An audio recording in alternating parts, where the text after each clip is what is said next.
Hey,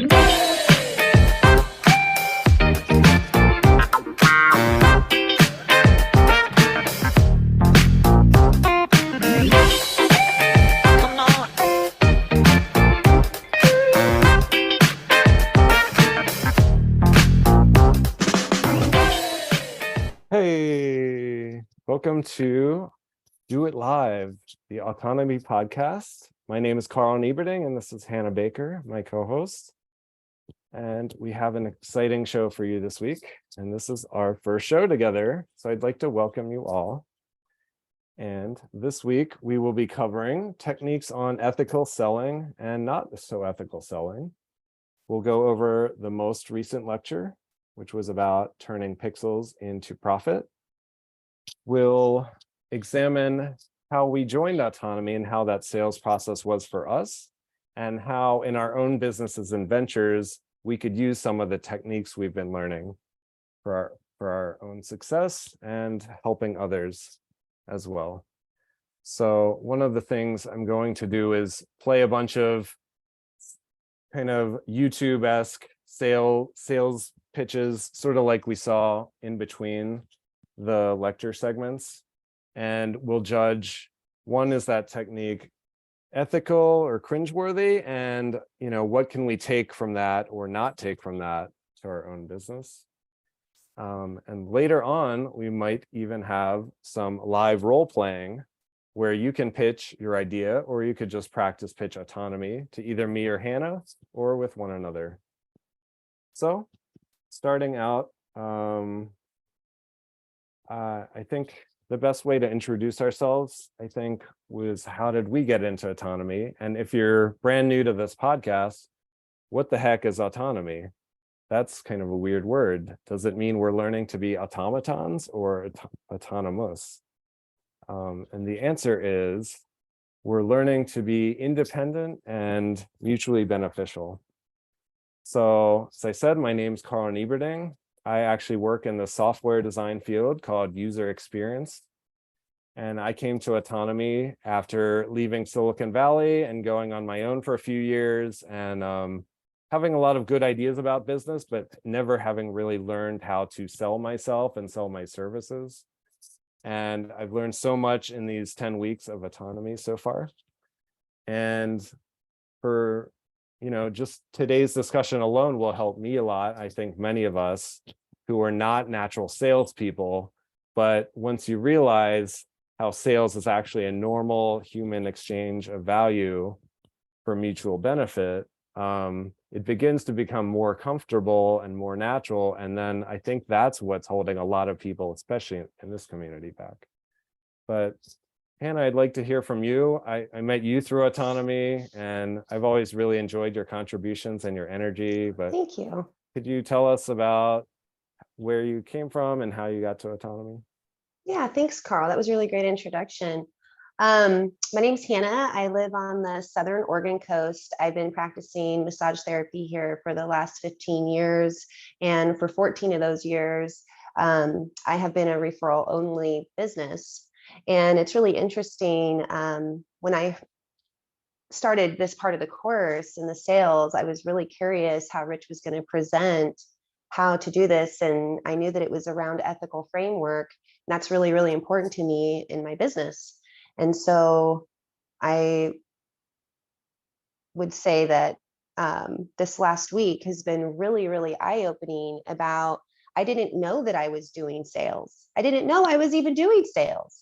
And yeah. I was like, oh, that's what a testimonial, referrals are testimonials, and that's what reviews are. And just learning about how really just what you said, it's really about solving problems, finding solutions, finding new ways, innovative ways of doing things, and then learning about how to present that value to whoever is the market who needs that solution or who has those problems that you are ready to solve. So, yeah. Awesome. And have you changed anything so far about how you either talk about or advertise or connect your business with others?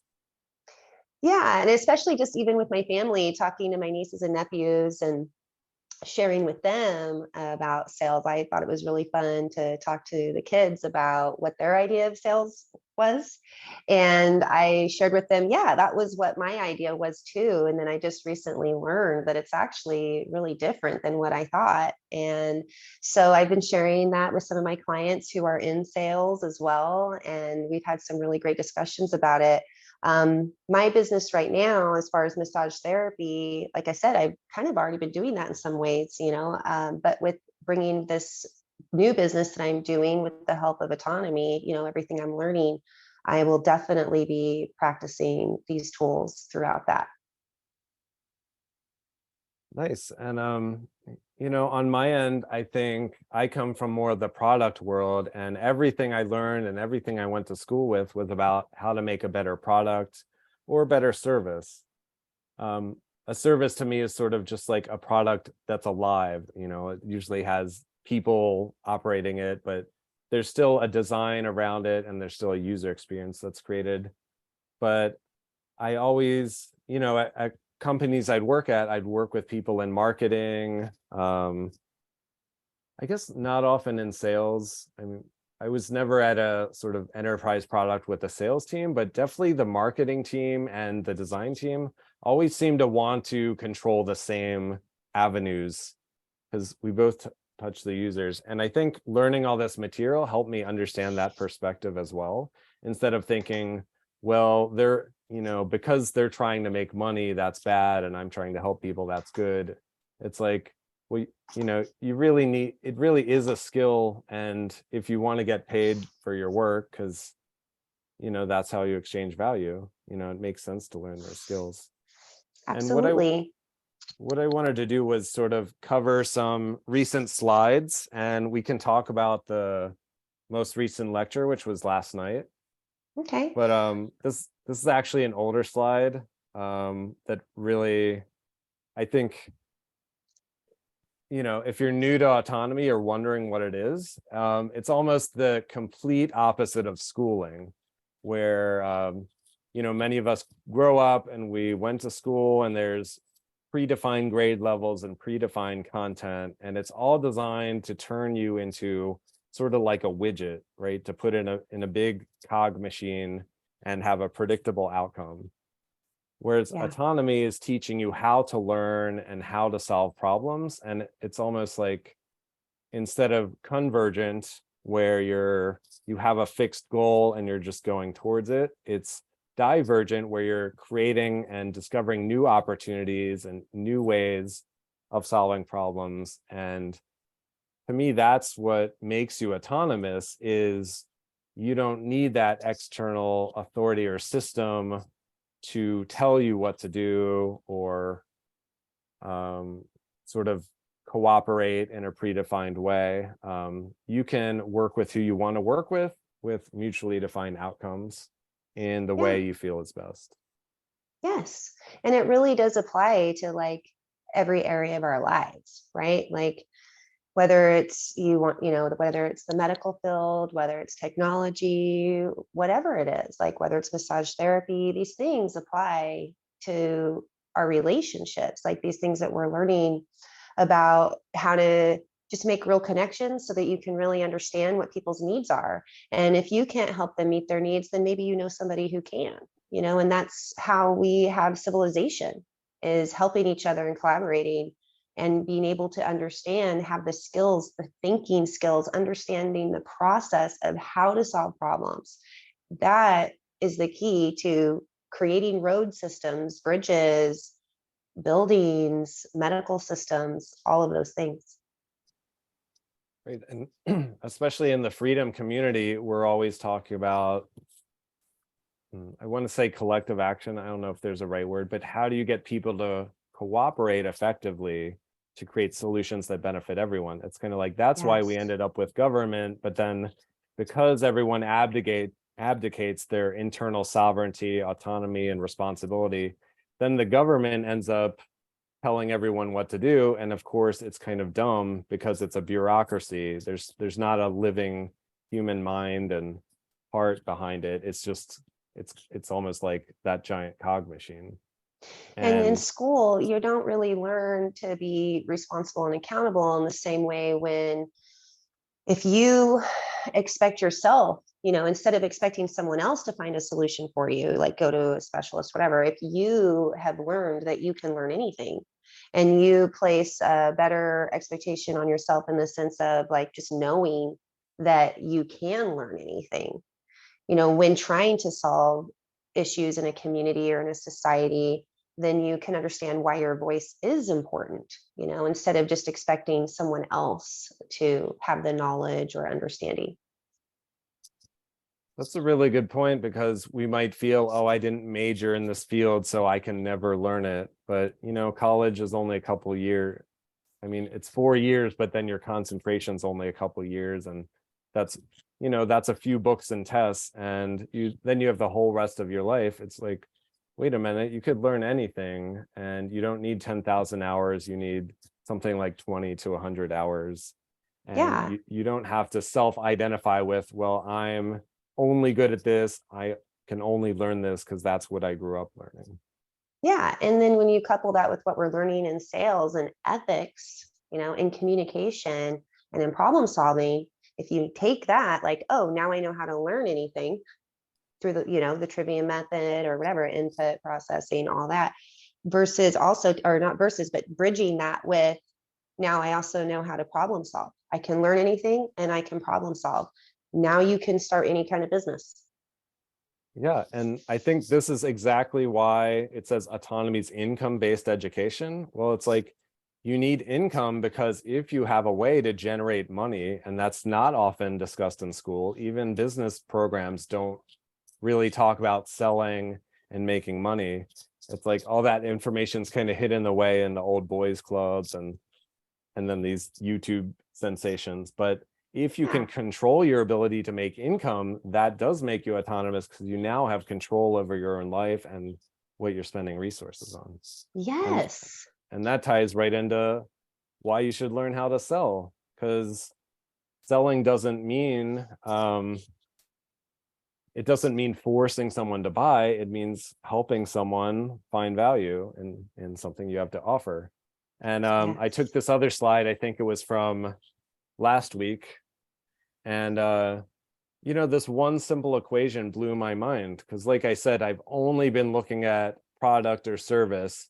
And then I'm thinking, okay, now I want to be a business person, right? I'm a freelancer, but I want to build a team. I want to build a brand. How do I go from product and service to business? Oh yeah, I need to charge money for something and meet people who need that, and then and close the process. And So I really like about autonomy because it really helps with the steps of the process.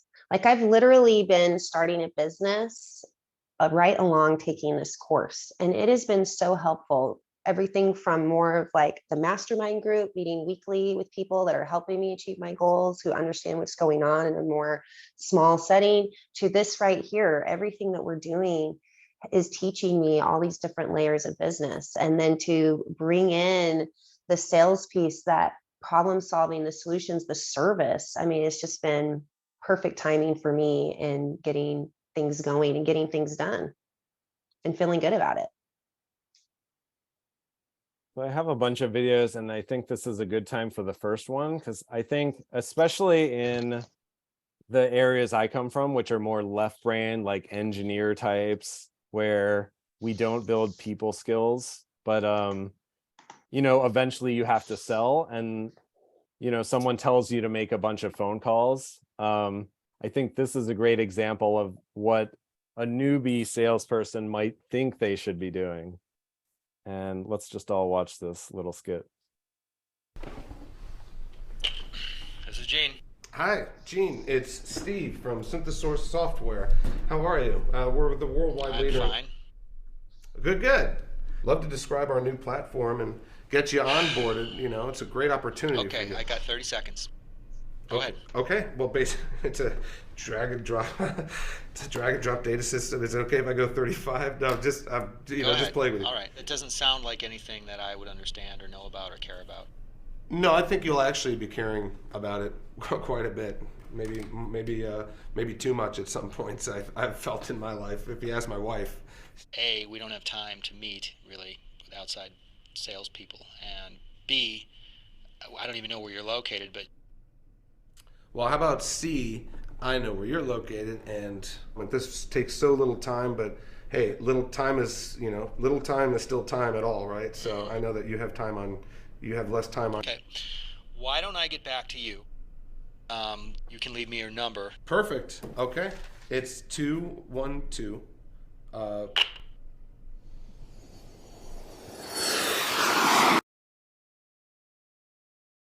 So after each video, I want to invite some feedback, which is feel free to unmute and we'll call on you. But That was great. We want to, I thought that was hilarious because that's exactly what I would have done if I was, let's say, a software engineer and someone said, hey, our salesperson's out. Can you call these people and sell them some stuff?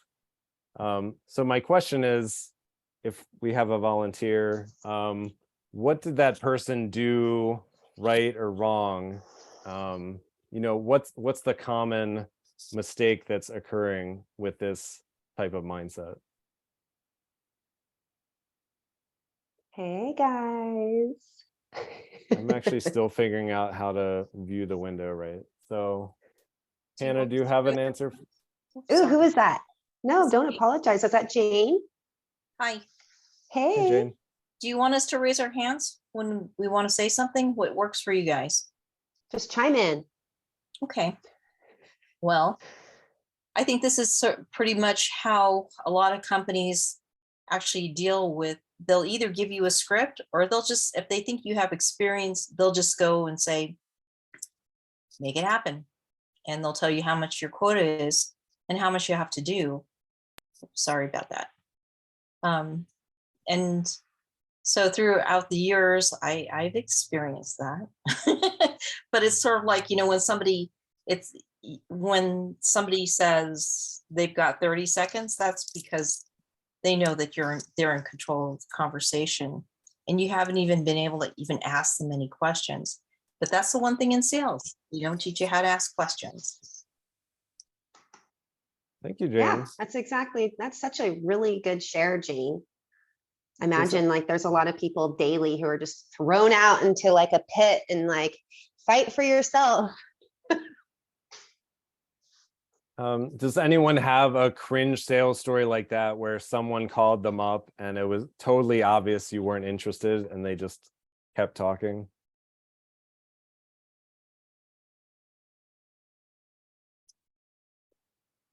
I think in the past, I feel like it's changed now because now everybody gets tons of like spam and telemarketers, and probably most of us don't have landlines, but back when you used to have a landline, the phone would ring and you didn't know if it's your best friend, your family member, or just a random telemarketer, right? So it's like, what are those tells that you picked up the phone and, oh, it's a cold call and they're not actually trying to help me? And so I'll share what I think my insights are. I think the mistake here is, I think it's probably around the word sell, and it feels like you're doing something to the customer. Like, I'm going to sell them until they submit and agree to buy this. And that's not what good salespeople mean. And so I actually have a great second video around that theme, which I'd like to watch in comparison.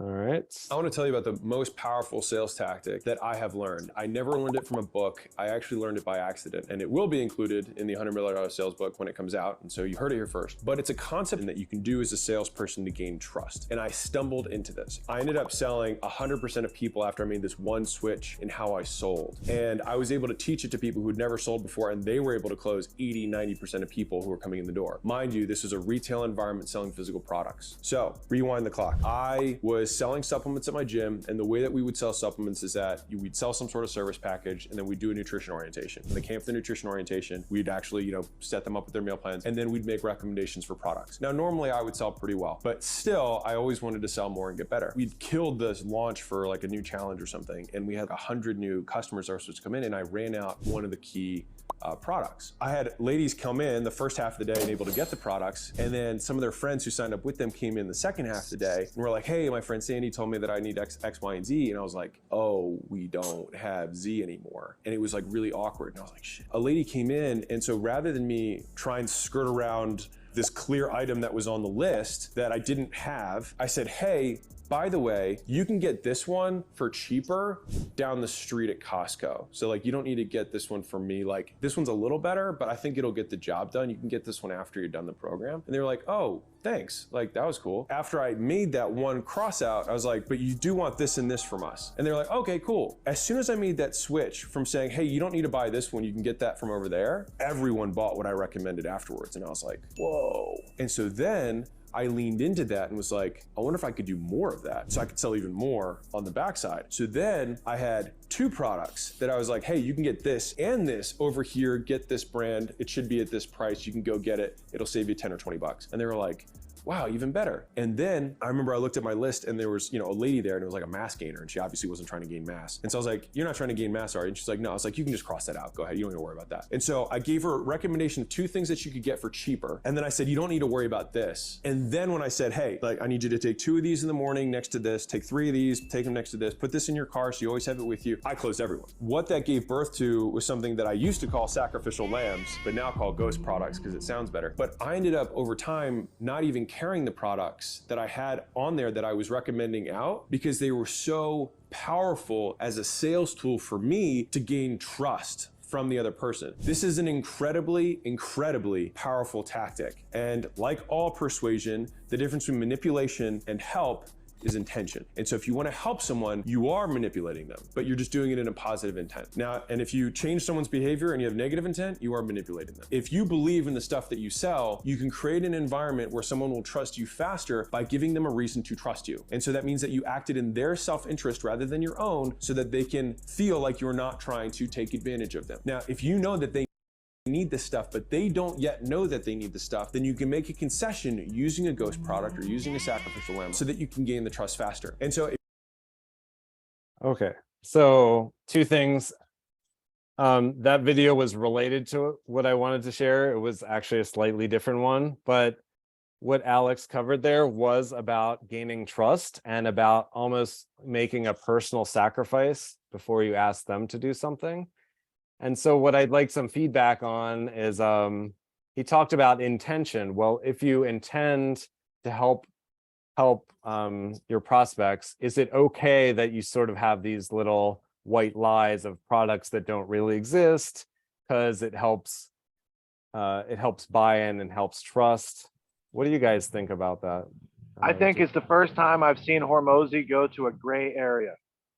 Really? Because it does seem calculated, and it does seem like you're not being genuine, showing up with the intent of service, like it's a pre-baked, manipulated type of thing. And I know he's made $100 million and all this good stuff. I'm just saying that's a place I don't ever have to go and do, and I don't think I would teach that technique. And I've never seen that video before. I've seen other videos of his, and he, it's usually on the up and up, and it makes sense, and it has ethics and integrity. But that part right there, like, you also have to understand his situation. When the time he's talking about, he's in his early 20s. He's like a gym rat. He's like, selling supplements, and it's like a dog eat dog world, right? So he's not coming from a place of, hey, the world is a beautiful place, and there's a very few, small group of people that are manipulating things, and we need to become free of that. And to become free of that, we really can't be bringing that type of ambiguity to the situation on purpose, right? So if there's things that you could sell them, but you point them down the street for, and that's legit, that's fine. But like, when you come up with ghost products to like do that artificially, I don't think that's good, right? Yeah. So I might say, I keep these books in stock, but you can get them at ABE Books used, or you can get them on Amazon used cheaper, right? And now you have choice, and choice is freedom, right? So you can buy them from me, you can buy them from there, but these are books we're going to use in the course, right? Yeah. So If I come up with ghost find an products that we're authentic not way to even do it, right? using to Yeah. artificially, like, why would I need to artificially gain somebody's trust? Or why would I need to Right. expedite the gaining of trust? And what is to be gained and what's lost in that process? And I don't see those numbers balancing. So I don't really like that technique, but I found it, you got my attention because I was like, ooh, what's going on here?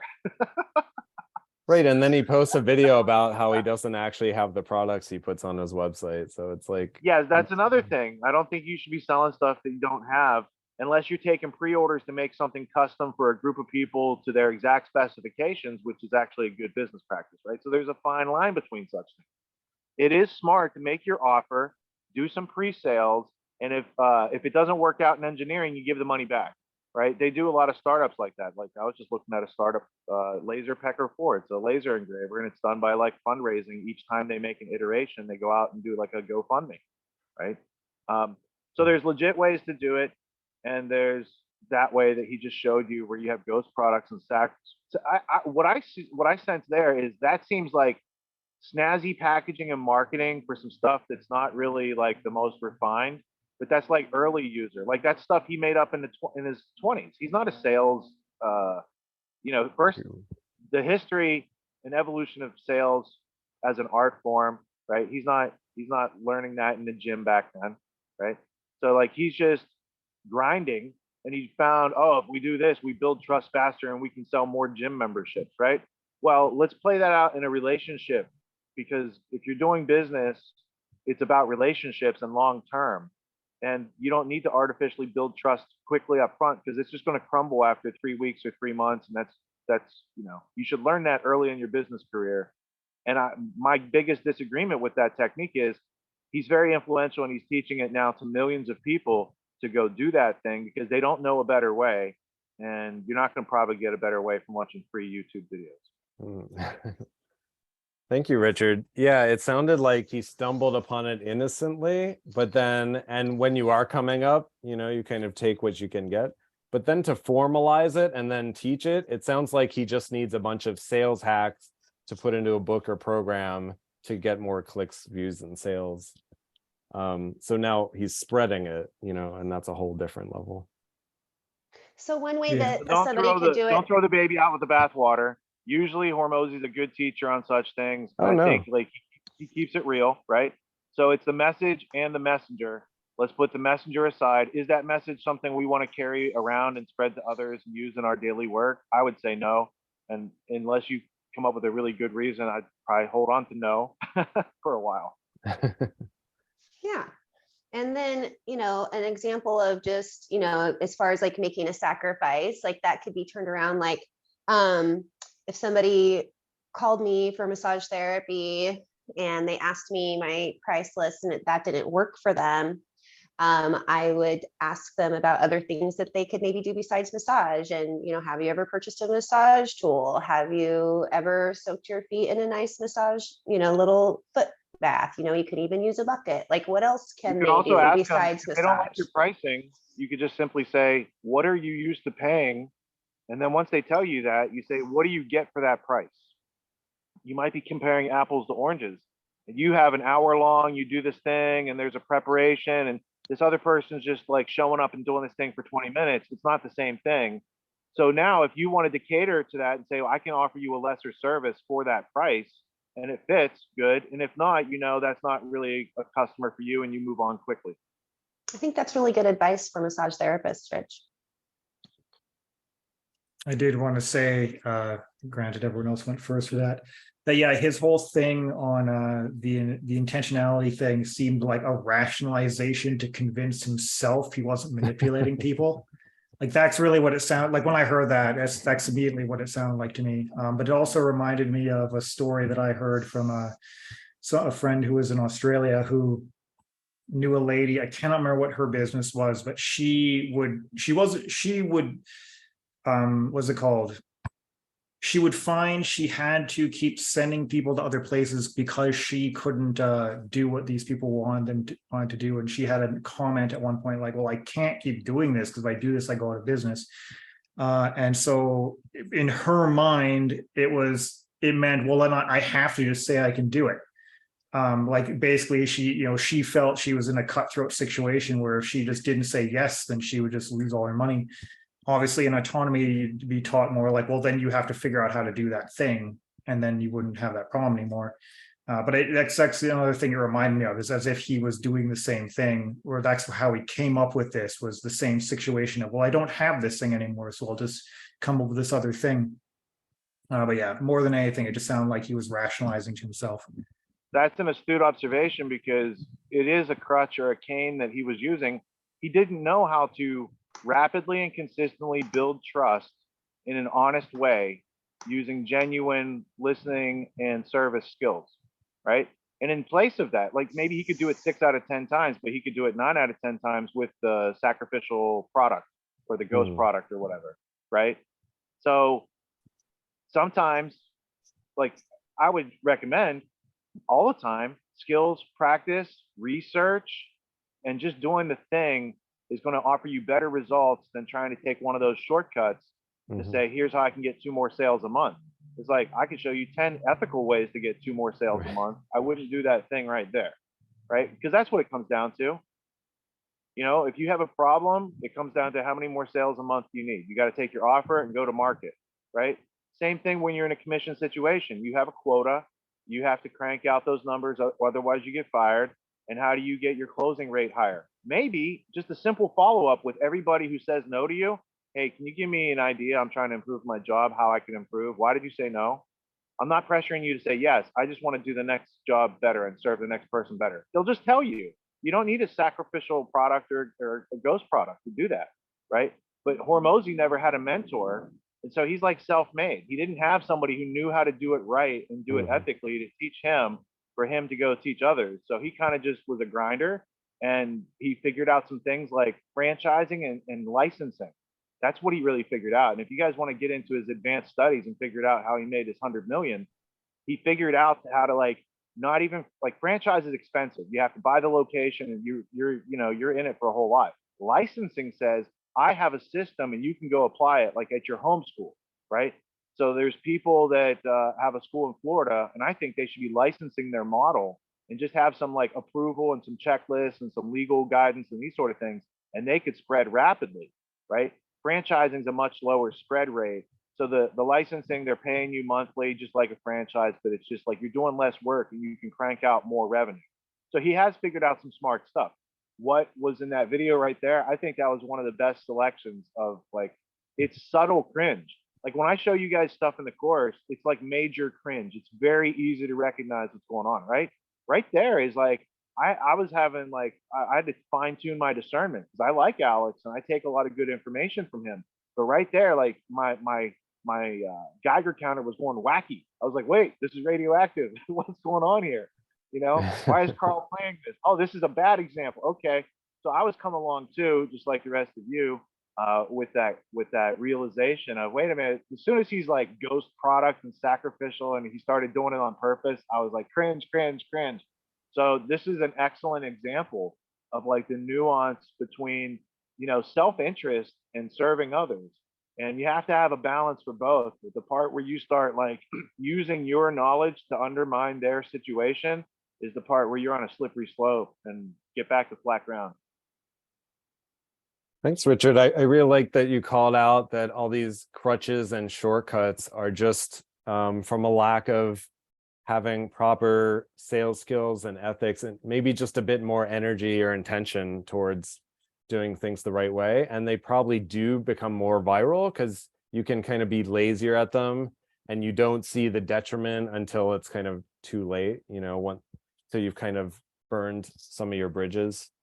But you know, maybe there is something to learn still from this video of like, yeah, you shouldn't intentionally have misleading products in your offer so you can seem to save the day when it's really a contrived, you know, it's like you shouldn't put something in the road for people's car to hit so that you can come change their tire for free and then sell them a house afterwards, right? Like But Like, it maybe, seems funny, but that used to be people's business model in the early 1900s. They'd have kids go around and break the windows, and then the window guy would come along. Oh, you need a window fix, right? And then the mafia was like, "That's a good racket. We could spread that franchise." Yeah, yeah. The quick and dirty, But maybe there is, you know, when he discovered it innocently, it's like maybe there are more opportunities where he actually later in the video, it gets even a little more cringe because he says, make sure your ghost projects are the low margin things so you can still push your high margins. But that kind of makes sense. Well, maybe there are just things you don't personally offer, but you know your prospects will need, and you can have referrals ready, and you know you can still help them out, right? It doesn't have to be some contrived situation. There's a difference between having a referral and actually, even on the low end, if they can't trust you on the low end and they find out that you're just, you know, BSing them, they're not going to use you. They're not going to use you for your high-end product. So what is the risk reward for doing that? I don't think that there's much. And also, you know, like gym communities, they're a little part of the community. Well, all you need is one person to complain about that cringe issue, and then everyone in the community is not going to want to buy from you.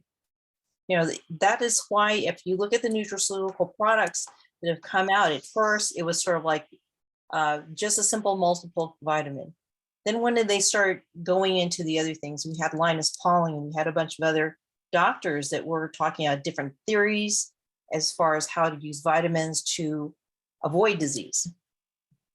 By the time we got to the gym rats wanting to have the best bodies and using supplementation, they started doing it without doctors and found out they could not push that because so many people were not telling their doctors that they were using certain supplements. And then those supplements sometimes were contradicting medications and contradicting certain conditions that sort of came up because they were using supplements. I think that, you know, when you're not the expert in that, you've got to find a referral to cover that. That's what I learned from the nutraceuticals, because I actually funded these guys that make gummy bears for Costco. And when they told me how little they paid and how much help these gummy bear vitamins were going to do for people, it wasn't much. It was really low on the totem pole. I thought, what the heck? I'm funding a company that is trying to scam people. You know, there's only so much you should allow to happen in your watch, because that is your arena. It will come back to you tenfold. Yeah, and like you said, if we were going to apply that to ethical sales, then to have a referral, like if I just called the board of massage therapy when I first started 15 years ago, and I asked them about this. You know, I'm going to have clients, they're going to ask me questions, and it's outside of my scope to do any kind, like I don't prescribe anything, I don't diagnose anything, nothing. But when we talk about these things, I mean, how can I best go about that? And I really appreciated what the lady I talked to said. She said, well, do you have references? Because as long as you know, if you're talking about stretches, if you are using a book and that's the reference, you know, that's what you share with them, because you're just sharing information with them, and to really have a good reference, you know. So that would be the ethical way of going about that. And, you know, not just being like, oh yeah, I saw this cool video and I'm going to try this new stretching technique and you should try it too. Instead be like, hey, this is this person, this is the 4th edition of this book or the 20th edition of this book, and you know, all the references are in their book, in their index, you know. So that's a good thing to add to that, Jane. Yeah. Did you? Please go ahead, Dave. Okay, so what I was going to add on to is this trust factor, and how much that comes back to you when you operate ethically. And for example, the first video was clearly quite comical, and he's forcing a sale, and that's kind of silly. But the second one, when it started out, I was like, oh yeah. And then it took that funny turn when he discovered that he could sell, and then he changed his whole tactic to go unethical. And I can see why it's triggering everybody here. It's like, when you start to deceive people, that's like kryptonite to Superman, or the people here who are being taught how to be ethical and help people and serve people. And if you don't get the sale and you're being truthful, that will also energetically come back to you. So it's so important to be truthful and serve the person and to serve value. And otherwise, I think that's what we're talking about here, ethical sales, how you can you serve the people. So, and this comes up right at your graduation, because part of graduation is graduate level material, and you have access to a 12-week ethics course. There's a lot of well-intentioned, well-meaning, nice people out there that don't know the difference and nuances in ethics, right? An ethic is attempting to take an action to improve some situation in life for you or someone else, right? And if your actions don't add up to that result, I want to say it's an ineffective ethic, but there's another term, and Nimitz will correct me in a second if he's here. But it just means that there's, if there's people that want to go, oh, let's go send money to Africa to help those people, and it doesn't really help those people, that's the ineffective ethic is like the root cause of evil in this world. There's straight up evil, and then there's well-meaning people who are ignorant or nescient taking actions that don't add up to the vision that they had when they took those actions, right? It's like someone who calls the police on a domestic incident, and like the police end up shooting the people involved, and it's tragic. And it's like that, you thought you were being ethical by calling the people with a monopoly on violence to the situation, but that's not how it worked out. So this is the only sales course that I know of in existence in humanity that is coupled with a 12-week ethics course to make sure that you use these skills in a way that is congruent with your heart and your conscience. You never have to look over your shoulder, and you never have to worry about these other things that the people who are either lazy, because lazy turns into evil too, when it's like premeditated to take advantage of other people because you don't know a better way and you've never taken the time to educate yourself. Yeah, that shit happens out there. And we want to identify it, stay away from it. We can't protect everybody from it. It's always going to exist. But we first start with our intellectual self-defense and caveat emptor and buyer beware and becoming savvy consumers. And then we translate that onto the producer side, because we do have to make offers and serve people in order to exist in our society. This is the gist. Unless you're going to be a hermit in the woods and be totally self-reliant and have nothing to trade or barter, you're going to need the skills of producing something with an offer and communicating someone that they exchange with you. That's the gist. And we should be learning that in school. And we weren't taught that. And it's a basic 101 for business and life. It's not about the money. It's about doing right. And thank you for doing it right on Do It Live. Yes. Yeah, and I'm looking forward to taking that 12-week course, Rich. Thanks for including that for graduates. That sounds really awesome. I wanted to share one more video that, again, none of these are all bad or all good, except the first one was kind of all bad.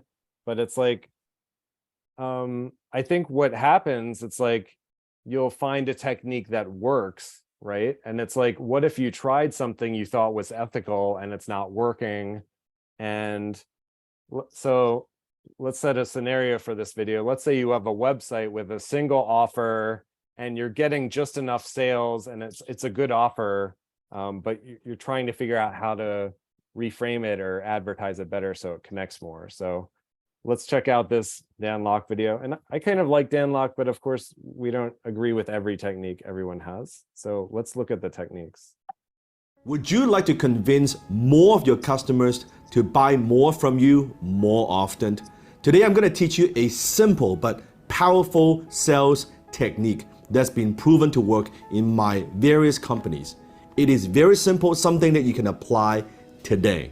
It has nothing to do with gimmicks. It has nothing to do with your sales script. It has to do with your offer. What are some of the simple things that you can tweak within your offer that you can convince your customers to buy more from you? And that strategy is called the 3 boxes.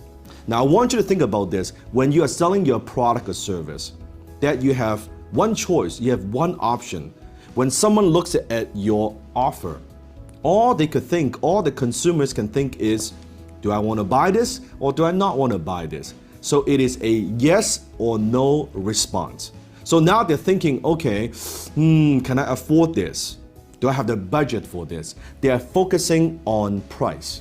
Now, however, if you give them two choices, such as like an A and a B, like this. I want you to think back, remember when you go to movie theaters, long time ago, right? They give you two choices. They have the large pop and then they have the small pop. When you want to buy a soda, two choices. And what most people do is when you give them two choices, 80% go for the small and 20% go for the large. Why? Because most people like to play safe and they like to pick the ones that they could save money on. So it's A and B, good. Now when you give them A and B, these two choices, the consumer, your customer, they're not so focusing on, okay, do I want to buy this or do I not want to buy it? They're thinking, which one do I want to buy? But then later on, the movie theater, they introduce a third choice, which is this, right? That's the 3 boxes. And here's how the strategy works. Suddenly, they have the small soda, they have the regular, which used to be the old large, which now they call it the regular. Because large feels like, oh, it's too much. Oh, regular, that makes sense. They just changed the name. It used to be large, regular, and then they have what? The jumbo size pop. That's like this big, right? That you can never ever finish, even with your kids. So you have the 3 choices. And here's how it works. They offer you the small, they offer you something in the middle, they give you something that's like jumbo size. So when you do this, suddenly there's what I call contrast pricing. So what you do is this. When you offer your product and services, you want to make the biggest offer, the ultimate super duper offer that is so outrageous that knowing most people will not go for this. Knowing that. And then you want to make your small offer like so wimpy, right? You want to make it so like, average. You don't like it that much, but you want to make the middle one very, very compelling. Knowing you actually want people to buy this one. That's the one you want to buy. So what happens is the movie theater, they introduce this concept. 20% who really like soda, they go for the big jumbo, 20%, right? And then you have 60% go for the middle, and then you have 20% that go for the small. And then later on, they actually introduce the kind of the kid size. Now, what I believe when you are making an offer, 2 choices, it's good. 3 choices are the best. Now, when you offer them 4 choices, I believe it's a little bit too much. It's a little bit too confusing. But when you give them this and you make the middle one, this is the one you want to sell. You make this as compelling as possible. Let me give you another example. Okay. All right, that was good. Can I pop in on that before I forget my numbers? Yep. All right, leave the boxes on screen. You know All how right, it's coming back. So basically what he's showing you, he's like a magician showing you how the shell Right. game works, right? All right, so the way he's doing it, everyone's supposed to pick the middle box, right? Right. And that's how he has it stacked. And the first box is too wimpy, like it's like Goldilocks, right? The middle one's just right. Okay. In this course, 80% of people go for the little box with the basic. 15 for the middle box for advanced, and maybe 5% for the platinum, right? Because most people just need the basic, and it's overwhelming as heck just to go through the basic. For people who already have a business started up and they need more advanced services and more detailed answers from me, they get into advanced. And then for the movers and shakers who have a business, have a career, have a calling, they're doubling down on themselves and they really want to go turbo boost and implement these methods, get systems and delegation and a network and a community and not just wearing all those hats themselves, they go platinum. But let's look at the numbers. How many people are that aggressive? Out of 100 people, I probably have 3 to 4 at that platinum level, and I won't take more than that. We don't try to sell more than that, and we do try to talk people into advanced from platinum because we don't want people going platinum if they don't need it. There are many people who need advanced, and there's like the bulk of people just need basic, and they need to learn how to show up for themselves consistently to draw water from the well. Like, here's the bucket and here's the crank, and if you do this, water comes out. Here's how this works, right? And to not quit on themselves for those 12 weeks and then get access to the graduate content. And then from there, you've got access to a discount at Autonomy Unlimited, and you've got all the other accoutrements that open up with graduation. So everybody, no matter what box they pick, they're set up for success. We don't try to sell a box that's bigger than what the person needs. We try to make sure everything's realistic. And yes, so I have a successful model that's antithetical to what he's just teaching there on screen. And I think that the people who use the method on screen, they have weaker offers, because that's a predetermined, he's trying to sell you the box in the middle. Yeah. He hasn't met you, he hasn't talked to you, he hasn't listened to you, he has no idea what you need, but you need the box in the middle. If he's a doctor, he'd be going to jail for malpractice, right? Prescribing before examination is what I see. So is that ignorance? Is that nescience? Is it unethical? Like, these things are not congruent with me. So I've always had a better way to do it. And this is entertaining right now. So who else wants to comment on this? Well, I Thank like you. that you always like have us ask questions, and really it's about listening. And that's what's been great with working with other students, is practicing that, like really practicing the listening and really discovering what people need.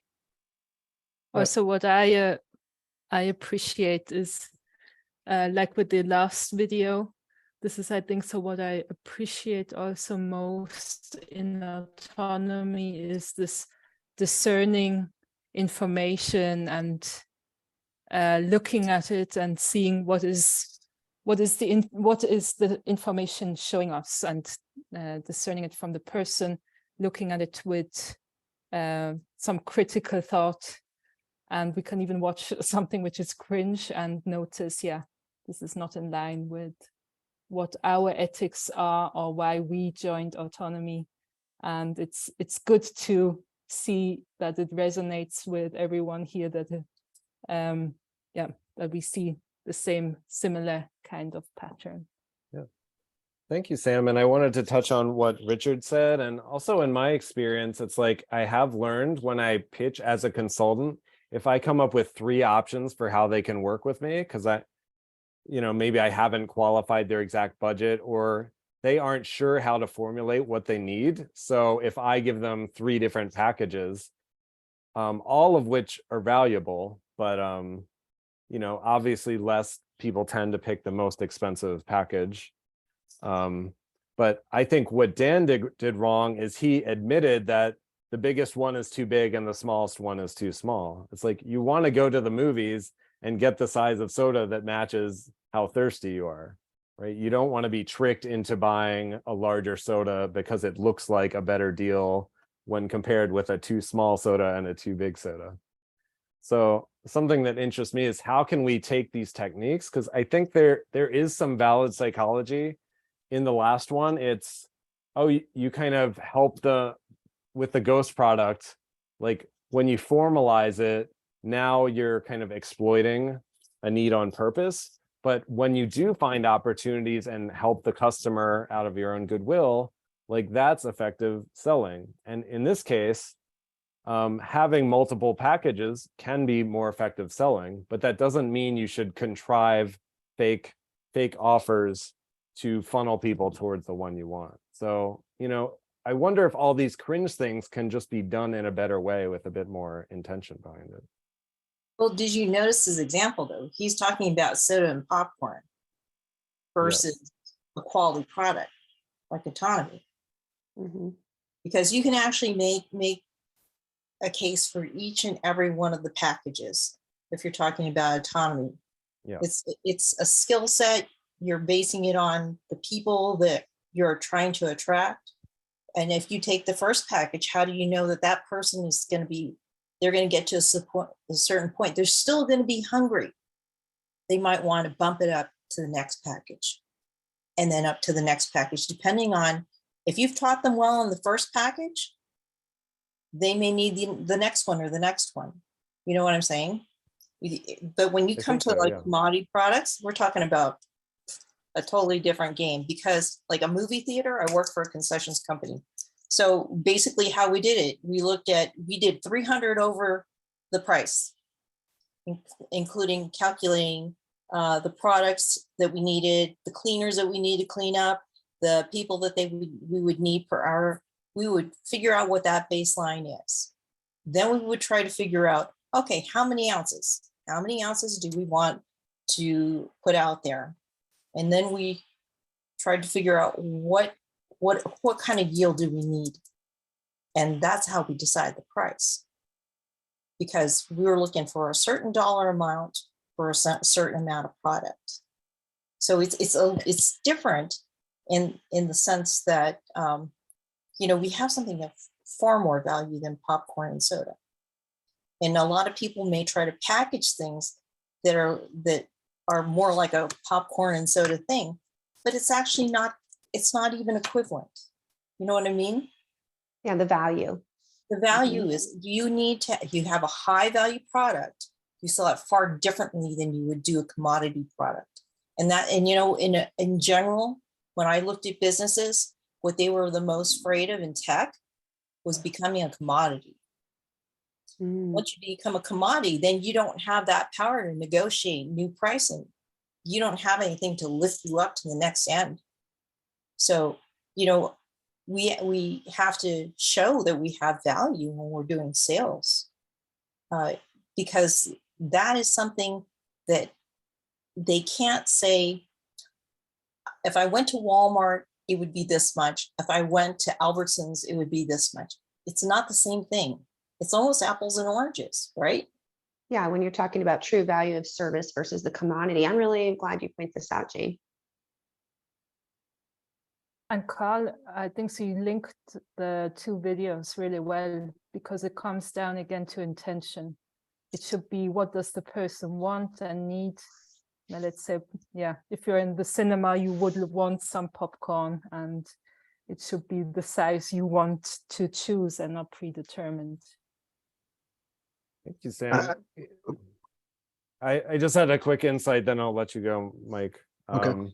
It made me think a lot of these videos make, it's like they're treating customers as people who don't know what they want.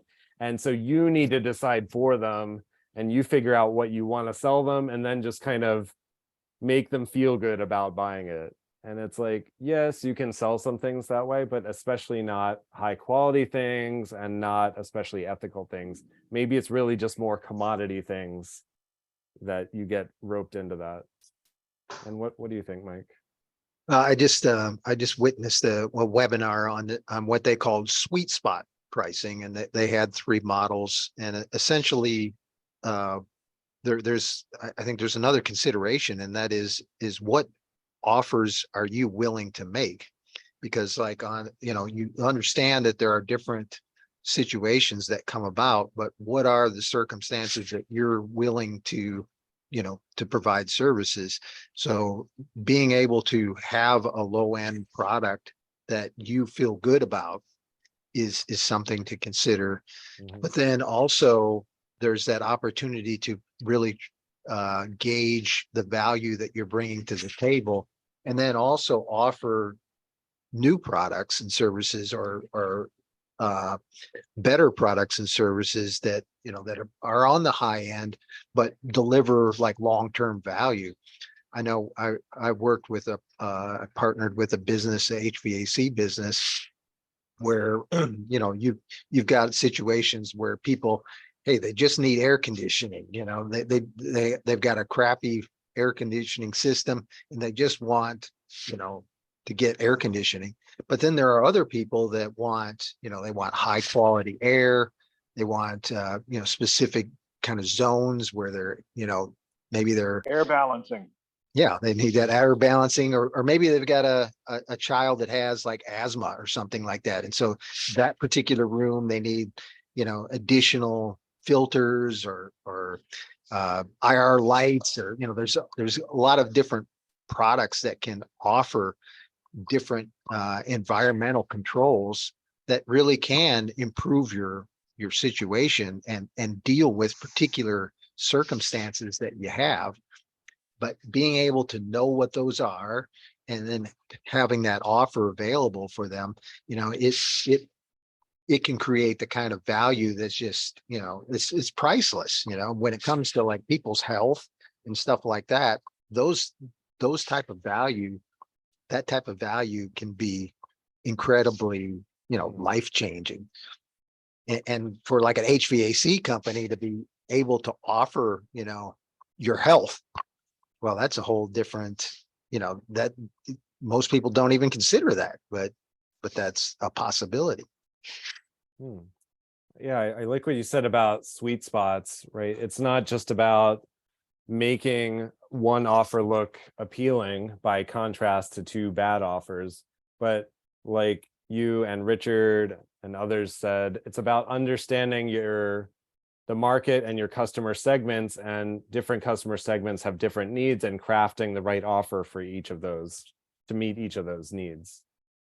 And especially what you said about HVAC adding health, when you have that thing they didn't even know they were looking for, that's definitely going to help them and almost feels like they're getting it for free. I think that helps with the trust thing, and that almost accomplishes the Hormozy ghost product effect of you get something without asking for, or it's kind of like you're getting more than you expected. And I'd like to agree with Jean about the product. I think it's completely different when you're having, like, you're shooting fish in a barrel. They're already in the movie theater. You've already got the sizes, and it's a different kind of thing than offering packages for digital products. And in my experience, I find that when let's give, for example, a webinar, right? So if you're going to do a webinar, you want to price it so you cover your costs and you make money, but you don't want to price out your customers. So, is offering a few packages the way to go? And it turns out that you can offer everybody to be able to access the webinar for free or at a very low price, and even give them a replay if you're building in a secondary package that has bonuses, a VIP package. Most people take the higher package because they want those features. And, making that smaller package, make it really wimpy, but make it good enough that people can show up for it. So if you say you can watch it live, well, people all around the world can't do that. So you say, okay, I'm going to give you a 5-day replay on that. You're casting your funnel extremely wide by letting all of these people into this wimpy little package. But, you have that higher price package that is going to make you all your money for that event. And most people take the value when it comes to something like that. So you've created you've covered a lot of bases by having both of those, having those dual offerings.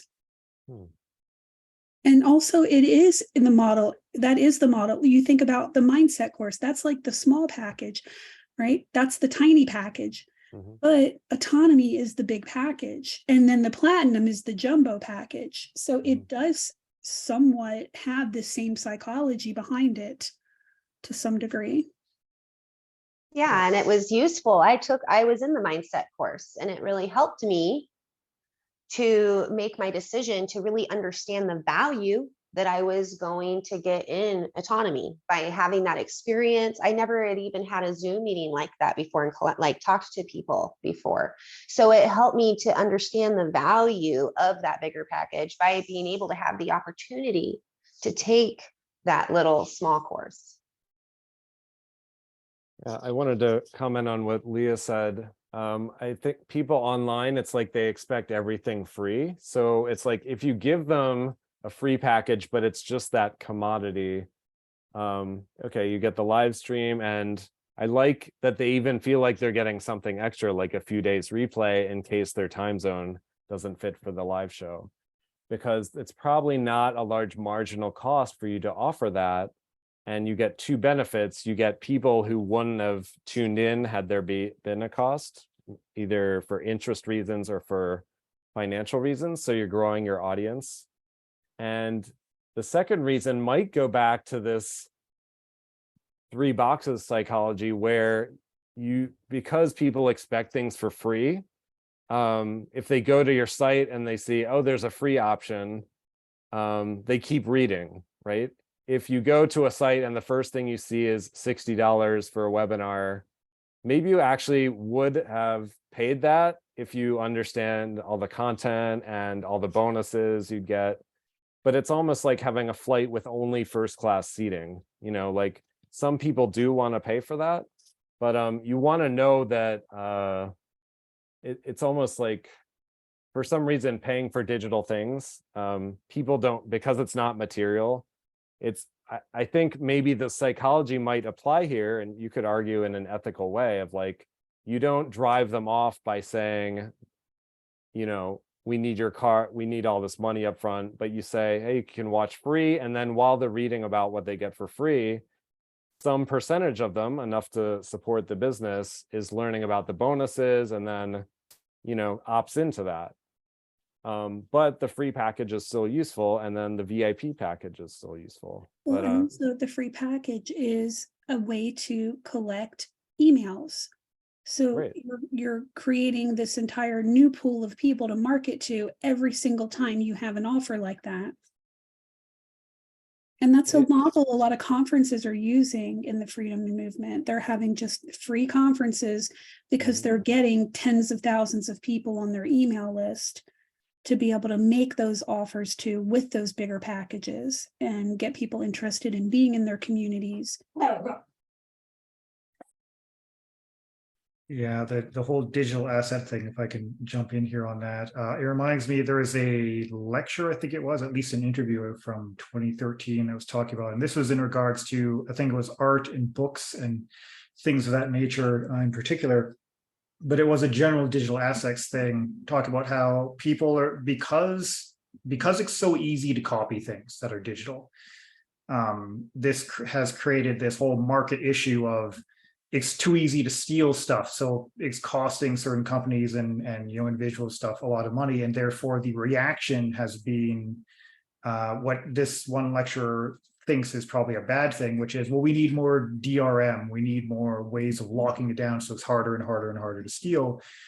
And his argument was that you should really go in the reverse and try to figure out a way of how do you make money in a situation where whatever you have is very easy to get for free, because people will always, if they can, try to pirate it. Like they, by default, if they can get it for free, that's what they will choose if they have that option. And that I think is one of the biggest issues when you bring up, well, people are looking at internet things as, well, they don't want to pay for them. And it's like, well, that would be the mind shift, is how do you do that for free? How do you get it so it's like you get your money, but everyone else gets it for free, and you still get like the value exchange thing. And there's a few different strategies I've seen done. I've seen some people who will do things like, they'll do like a Kickstarter for the free release of something, if once they hit like a certain threshold for the Kickstarter amount, so that they essentially get a big lump sum pay, but then everyone gets it for free, and the people who paid get a little something extra. You know, is like ways I've seen it done, as just one example. But yeah, that's just something I wanted to put out there for the digital asset problem. That's a good point. But you know, it's really not a problem when those things go out. It hasn't been a problem. It's almost like it's just more promotion.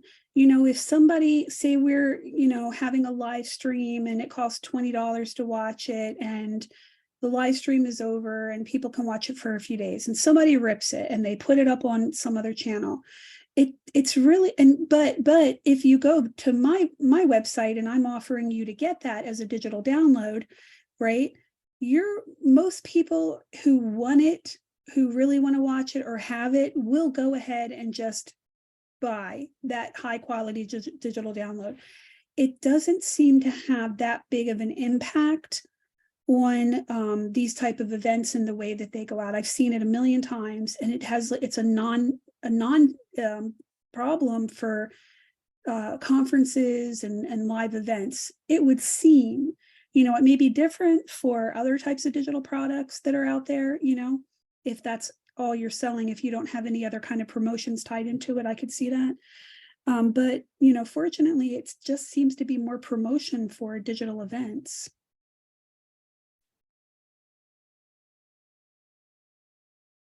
I really like the discussion around here. Sorry, did someone want to jump in? Well, I was going to say, I like the points that are made. especially about doing like the Kickstarter and then giving it away for free, all that sort of stuff, right? As far as like trying to lock stuff down and prevent from theft, I think we are not, as individual like small mom and pop companies, able to afford, like, it's not, we aren't the DRM people, right, that want everything locked down. So like when I did the ultimate history lesson, I understand there's people who are going to pirate this and put it on a torrent. And I also understand there are people who pay $55 and they'll buy it from Amazon. I also understand people will watch it for free on YouTube. I did all three. Those are three different audiences. The people who are on, the torrents, I made the official torrent for it and put it there so it will be distributed properly. They're not the same people who would go to Amazon. The people who go to Amazon, they don't want to risk their IT infrastructure downloading torrents. The people who are watching it for free on YouTube, they share with other people, and that's a benefit too. So I'm able to give it out for free in two instances, offer it for sale in on my site and on Amazon, and I'm out of stock. So I sold 1,000 copies of that 5-disc set, or the 4-disc set with 5 hours. I forget what it was. It's been 10 years. So Nice. all these rules can apply. You're the entrepreneur. You can decide. You have to balance the books. You have to stay in business. This is part of like the game, right? How much can you give away for free? What do you give away for free? How can people, be stopped from pirating your stuff? Like you could try to pirate Autonomy, but it's not something that you can steal. Autonomy is the experience that you get from going through with everybody in the community and all these amenities. You could take the slides. That's not Autonomy. You could try to like sit in on it secretly. That's not Autonomy, right? So Yeah. I made something it was purposefully difficult to steal. And once you have it, it's between your ears. You can cross borders. It can't be confiscated. Like you got it. It's a lifetime thing. And then I was just making a list of all the things like recommended postgraduate, what's because you have the access to all the University of Reason courses when you graduate. It can be confusing, overwhelming, and it's gotten worse over the years because we just keep adding more value for graduates. So I would say you go through the ethics course, and then you go through the Michael Badnarik Know Your Rights course with the Constitution, and then you go through Stephen Verstappen's community building and charters and covenants. So you have a nice community and mutual aid association, these sort of things.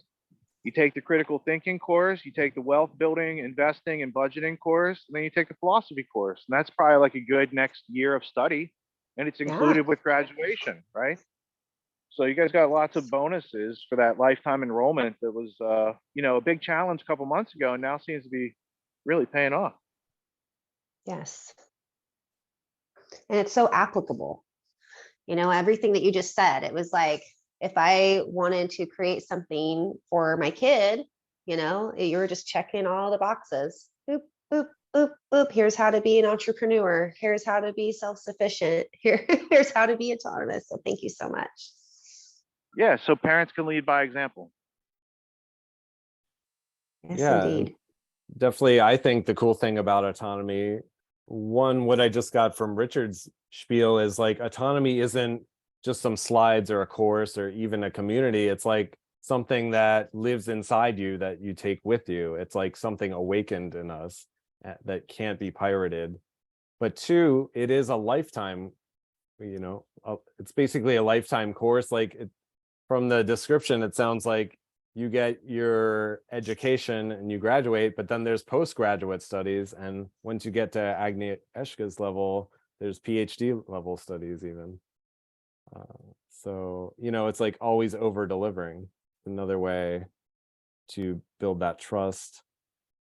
And I wanted to show two more examples about a point I was trying to get to earlier about, why are we doing selling? Like, so this example's from the real Jordan Belfort, not Leonardo DiCaprio. And then I'll have one from Myron Golden as well, who I've been getting into lately.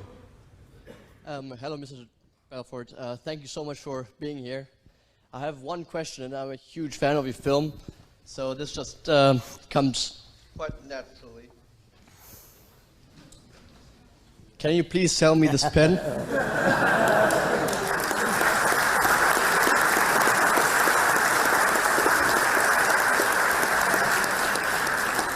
No one's ever asked me that before. It's the first time. So let me tell you what that whole exercise really stands for, right? So the whole sell me this pen narrative is really It's a test that you give to a salesman to see if they really understand what selling is all about. If you ask someone who's not a professional salesman, who doesn't have the right instincts, they'll start actually trying to sell you a pen. This pen is great. This pen writes upside down. It's the best value for its money. This pen will last forever. Here, buy this pen. Here's the thing. The only one rational thing you could do when someone says, sell me this pen, and that is to start asking them questions. So tell me, how long have you been in the market for a pen? What type of pens have you used in the past? Is it for business or personal? Typically, when you buy a pen, what type of money do you spend on one? Do you buy expensive pen? The key to selling is to find out, step one, what are your clients' needs, values? What pain are they looking to resolve? What do they need? And you're looking to fill that need at the most basic level, right? Well, when you just go out and try to sell something to someone, what you're saying is, I don't give a shit about you. I'm just going to ram this down your throat, right? I want to know what you need. I want to know what you've done in the past. So you ask questions. If I ask someone, hey, so how long have you been in the market for a pen? They say, oh, I'm not looking for a pen. Great, have a nice day. I don't sell people things that people aren't looking for. So I wouldn't try to sell you a pen if you're not looking to buy a pen. So and if someone said to me, I say, wow, this person really knows how to sell. Because the biggest mistake that rookie salesmen make is they try to sell to everybody versus weeding out people who are not interested and only selling to those who are. So I ask questions. But not any question. I ask pointed questions to identify what type of pens you've used in the past, how much money you have. Now, the pen is like a euphemism for any product, right? By doing that, I can get a good sense of what you're about. And then when I'm done asking my questions, and I know what I need to know, I'll say, well, based on what you said to me, this pen is a perfect fit. Let me tell you why. And now I'm actually matching my pen to what you need, and I tailor my presentation to fill that need, and it's much more elegant. Make sense? Yes. So that was one example of it's like you're not trying to sell the pen, you're trying to sell the person on what solution they need, and do they even need a pen to begin with.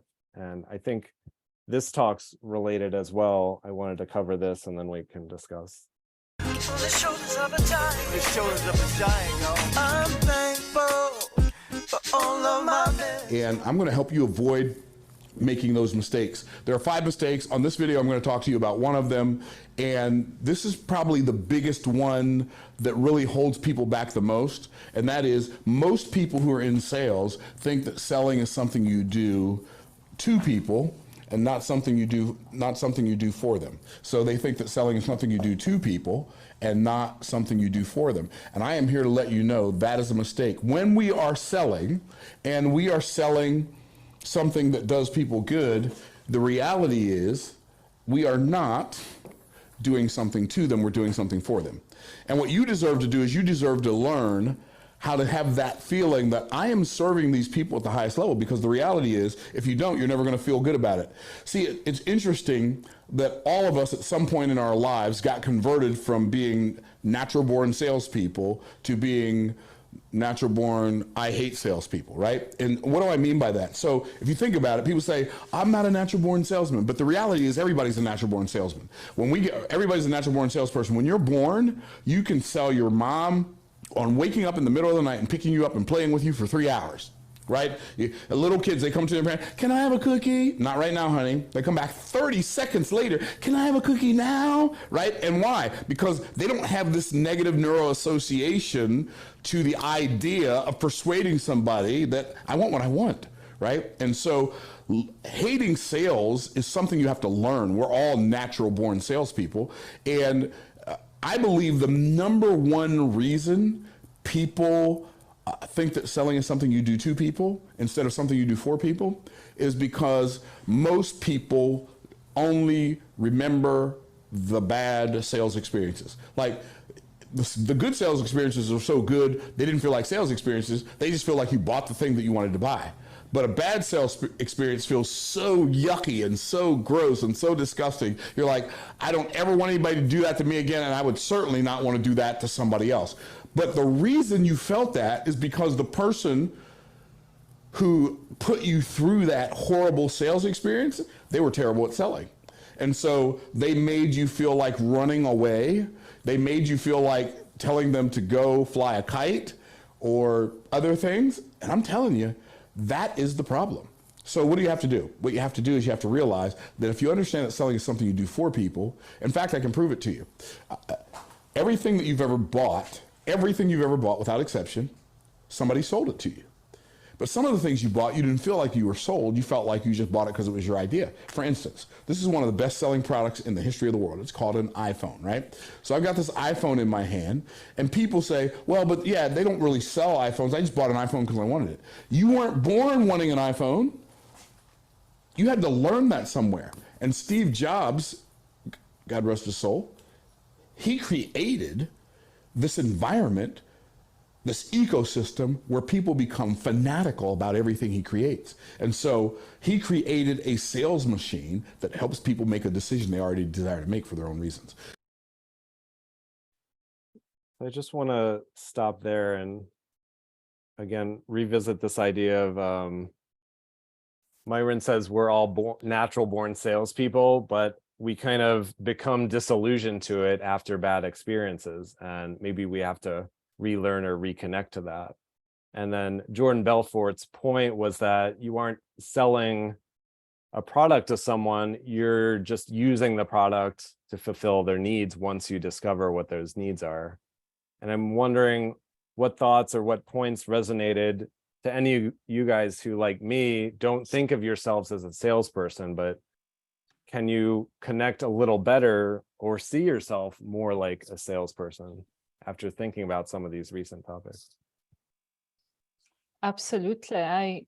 More and more I notice, I see from my personal view, there's a lot of room for improvement, obviously, but this is how I've been selling actually my yoga lessons to people. My filter is once they come to me with an interest of asking, that is when I will pose questions.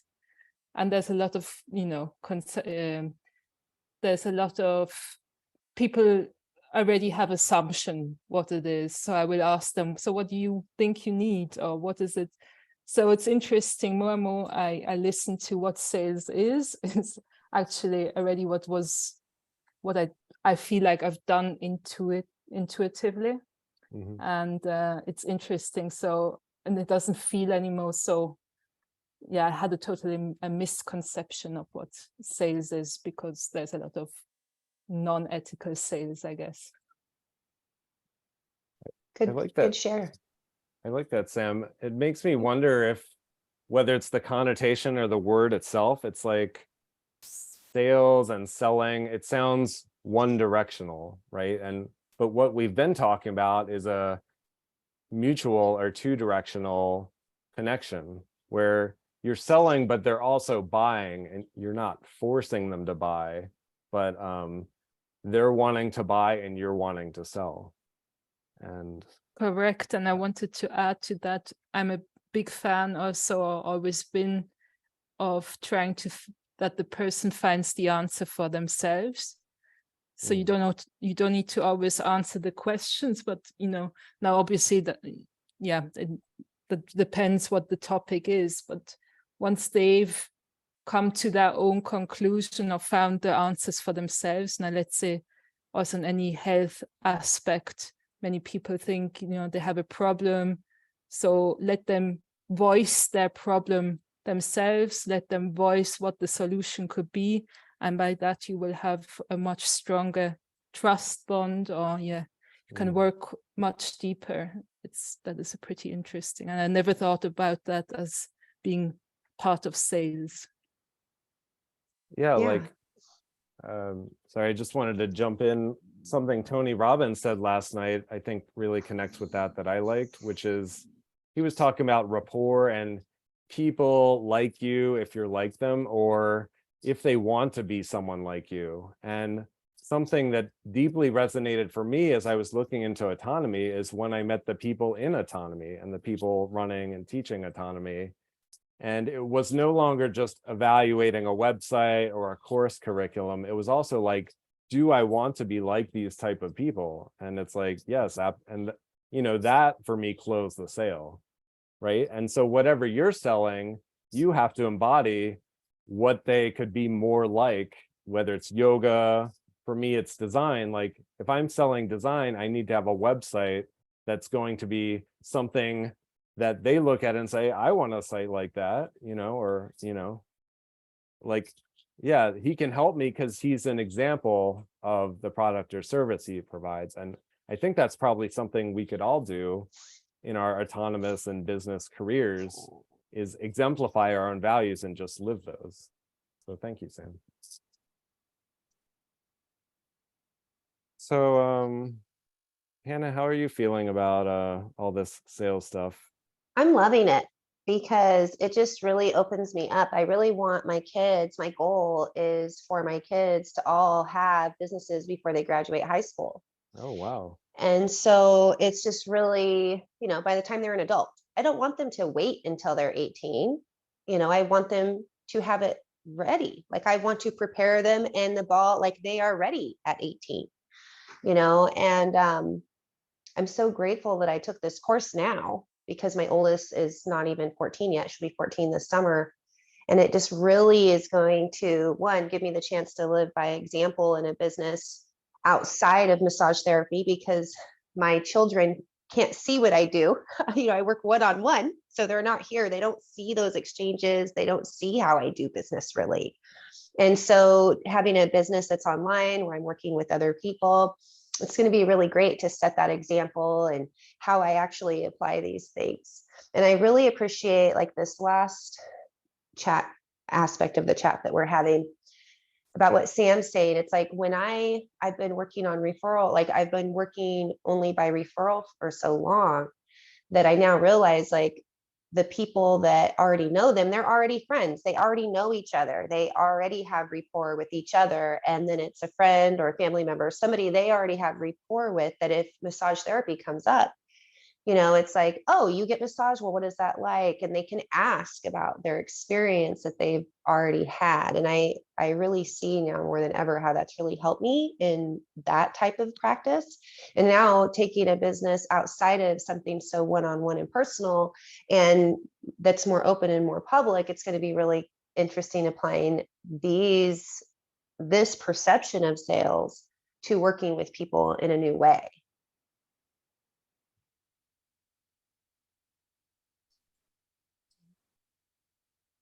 Thank you, Hannah. So I want to share one more video, and then, if people have to go, obviously feel free to go, or I could just keep showing videos for another half hour. But this last one's just a couple minutes long, and it illustrates a principle I actually use in design, which I call flow. It's also called the Goldilocks rule here. And so as we're thinking of things like how to position our different offers for different clients, or finding what the right offer interest level is for a client, I think actually this actually, I think it most commonly it's seen in game design. So if you play a game, it's an enjoyable game if it offers just the right amount of challenge to get you engaged. But if it's too easy, it's boring. And if it's too hard, it's frustrating. So I wanted to bring up this design and psychology rule and think about how we could apply this to sales, because I think this could help with the ethical sort of sales process. Let's say you're about to embark on achieving a new goal in your life. Maybe it's making progress with your fitness, or getting that business off the ground, or striving to live a more creative life. Whatever it may be, the road to finding your success can be filled with twists and turns. It can demand a lot out of you and truly test your resilience. So how can you maintain the motivation and discipline that is required to realize your dreams? Well, author James Clear, who wrote the endlessly referenced Atomic Habits, has proposed a straightforward science-based rule to follow in order to maintain that level of motivation. He calls it the Goldilocks rule. Now, you may have heard the story of Goldilocks and the Three Bears, where Goldilocks enters the home of the three bears, trying out different versions of porridge, sitting in different chairs, and sleeping in different beds, until she finds the version that is just right for her. The Goldilocks rule states that humans experience peak motivation when working on tasks that are right on the edge of their current abilities. Not too hard, not too easy, just right. So how can you utilize this rule in your life? Let's say you're trying to stay motivated with your fitness. The goal here is to not do something that is so challenging that you will lose faith in your own ability, or to do something that is so simple that it will bore you. It's to find something that can push you just enough so that you can find it stimulating and it will drive you to keep going. After all, consistency is what will eventually bring about results. This manageable amount of difficulty is what is referred to as reaching a state of flow. In a state of flow, you are able to channel all your energy and focus to the point where nothing else can really distract you, and you are in the zone. It's a state that top athletes and performers strive to exist in on a regular basis. I've done a detailed discussion on the flow state and how to reach it in this video right here, and you can check it out in the card up top or in the description down below. The second part to the Goldilocks rule is measuring your progress and receiving feedback as soon as you can. As Clear says, the human brain needs some way to visualize our progress if we are to maintain motivation. We need to be able to see our wins. As you go through your process, no matter how hard it's been, and you look back at how far you've come, you're bound to feel a surge of confidence and motivation to keep going because you become aware of what you're capable of. Immediate feedback can be incredibly crucial to validate that progress that you've made or even show you what you might need to work on. So whether it's a stand-up comedy routine where a joke might absolutely kill or completely bomb, or if it's a tennis match where you either win or lose the point, you can get quick feedback on your progress. This is the visualization of your progress that can help you know that you are in fact growing in your journey towards success. The purpose of the Goldilocks rule is to alert you to the idea that having goals and ambitions of success is only part of the process. The key is maintaining your motivation and discipline so that you can stay consistent, because it is that consistency that will eventually compound into something significant that you can be proud of. Thanks so much. I love that. Thanks for sharing that. Oh, thanks. Yeah, I feel like he covered aspects of what could be the sales process, where it's like, for my prospect, how engaged and motivated are they in this service? Not everybody needs the $5,000 personal trainer, Arnold Schwarzenegger style, right? And you should, if you're trying to sell them, you know, the huge bowl of porridge or the huge bag of popcorn or soda, and you know it's an 8-year-old, you know, you can't claim to be an ethical seller. But it's also a good design principle and good psychological principle about how can you stay motivated. And just to briefly offer my reflection on that, it's like, right, like if I feel like I just have to sell something to a prospect, I'm going to end up like that first guy of like, no, I'm pretty sure you want this. I can come for dinner tonight if you just make me a plate and I'll tell you all about it. You know, it's like, no. But if I instead think about it of like, where's my prospect on the spectrum of interest and how much do they know about this domain? What's their interest level? What's their energy and financial budget? Are they not interested at all? Great. You know, there's nothing to be done. Maybe they have referrals, but it's like, each person's at a unique place, and part of the sales process can just be questions and rapport building to understand where they're at and then give them that Goldilocks bowl. Yeah. So that.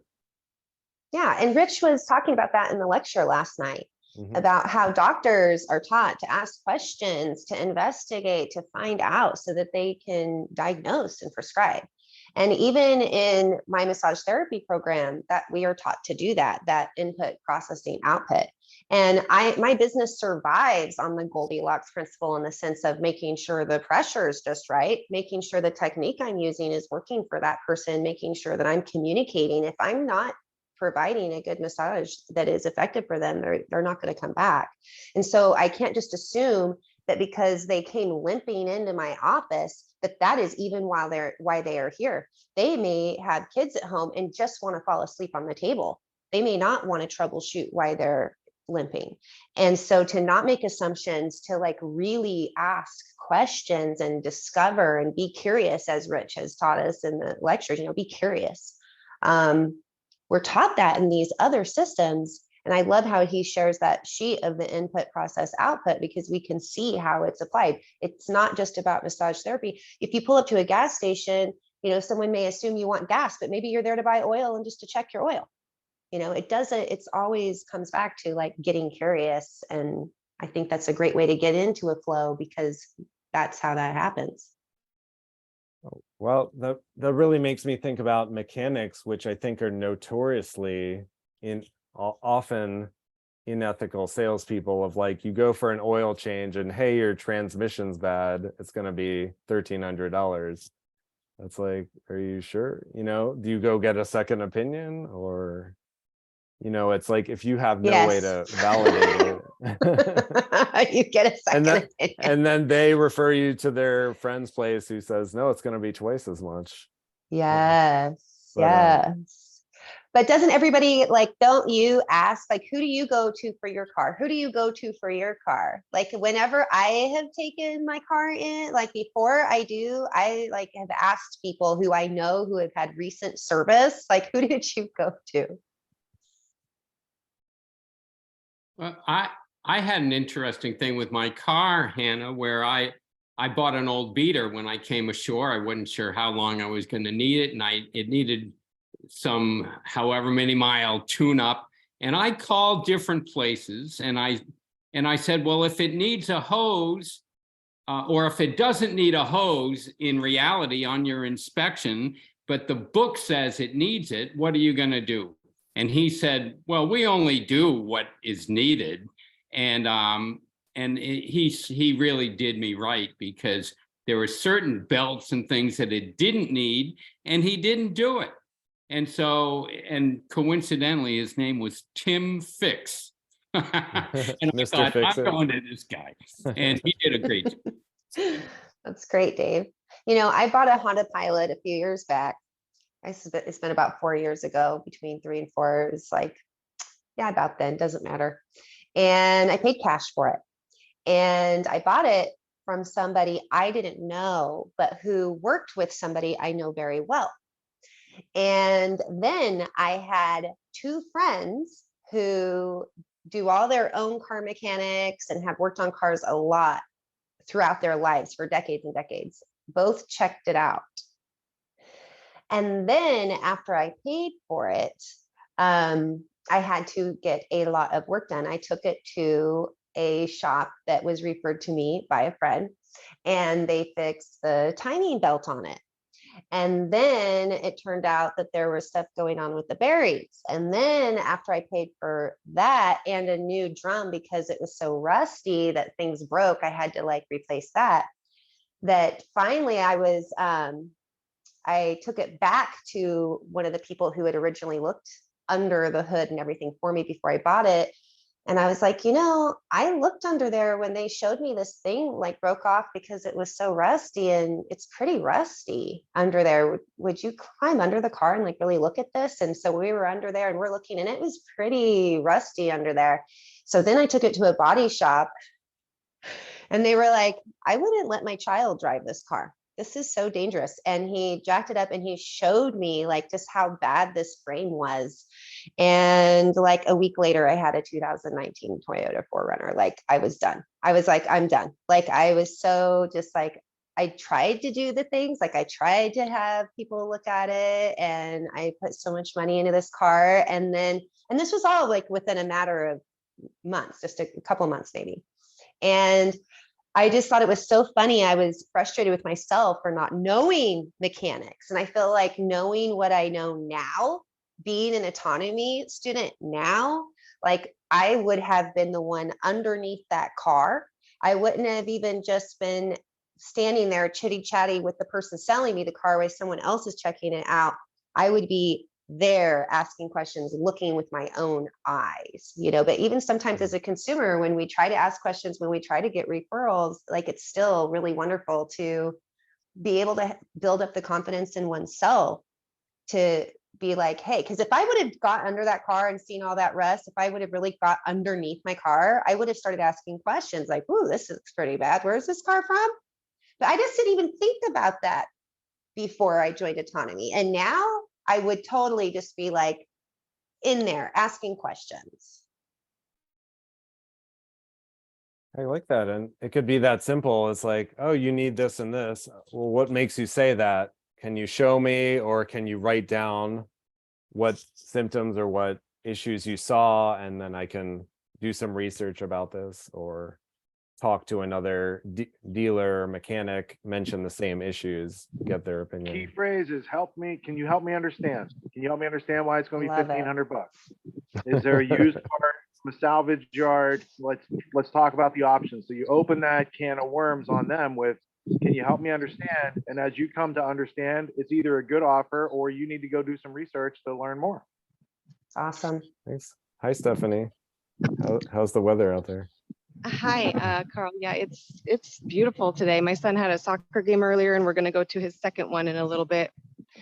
So yeah, it's all about the two-way communication, right? Like you said earlier. And it reminded me of when Damien spoke up last night during the Q&A about his son. And really brief feedback that I gave him was give him agency in this process, some sort of way to be responsible. And that resource that you just shared kind of gave me some more details about how that could work, because if you're constantly getting that feedback to stay in that flow state, that's what you want to, where you want to be, right? But it's not just from one of the people. You know, everybody needs to have their input. So one thing I do with my son is we do a check-in called Rose and Thorn. Like, what was your rose today? What was your thorn? The good part and bad part. And so maybe that's something that people could do when they're exercising sales in this manner that Damien is going to have to with his son. You know, just getting that check-in and making sure that everybody gets their say on what they expect and what it's going to be like and where the value is. You know, just because you're the adult doesn't mean you get to decide where that kid gets value. Yes. Thank you, Stephanie. Yeah, thank you. And one other aspect of that Goldilocks principle he mentioned was like, it's like right on the edge of challenge. So you might think, you know, going back to, let's say Dan Locke's original thing was you just have one box. Well, what if the one offer you have actually is too small? What if you might feel, well, I can only charge $1,000 for my work? You know, maybe you're still kind of uncomfortable with asking for what you perceive as a lot of money. And but then some of your prospects, for them, that might be too low. That might be not a challenge enough. They might have a bigger appetite. And if you don't have more ways to help them, then you can't find the flow state for that customer. And you know, you don't have to force everyone into the big offer, but you don't have to force everyone into the small offer either. It sounds like that's how autonomy works as well. It's sort of like, as much as you can, it's like an all-you-can-eat buffet. I don't know. You could order a la carte, you could order the prefix, or you could order all you can eat. I love that. I love that about autonomy, that there's always bonus material. There's always more value wherever you look, whether it's other students bringing in the value, whether it's more course material, whether it's being able to have these opportunities, like the people who are so lucky to work with Josh on his AI course, and also the 14-day business opportunity that he's doing that course, like super cool. Like there's just value upon value. And it really is like, how much can you take in? Because I haven't seen a limit. It hasn't come close to my limit. With autonomy, you might think you're buying a course, but you're actually more, in my opinion, you're buying like a membership, right? Yeah. You're buying a membership that includes a course, a community, bonus material, and then whatever the community comes up with in the future that you don't even know exists yet, but will probably be awesome. So true. I had a Bruce Lee quote I was going to throw out there. Excellent. It's we learn ourselves through interactions with others. And I think that goes for both the buyer and the seller, that there's that opportunity where we don't necessarily know what we want in some cases. And it is through that, you know, allowing other people that have other experiences and expertise that, you know, we can gain that. And that's where that level of trust comes in. And certainly, you know, the idea of building trust as being one of the most important things is that, you know, we can create the situation where we rely on other people to give us the best answer for us. And that's really truly, I think, what that other thing where we're natural, salespeople, that's where we should be. And I think that's kind of like the old world versus the new world. Why the Indians may have gotten taken advantage of is because they didn't really understand, like, hey, you could lie to people. Why would that be useful? Because they really understood. I think to some degree they understood that being honest has so many benefits, and being trustworthy has so many benefits, that they hadn't even considered that people could lie to them and there would be some kind of end to that. Yeah, because you can't build a community on lies. It will always, it'll fail. It'll eventually fail, right?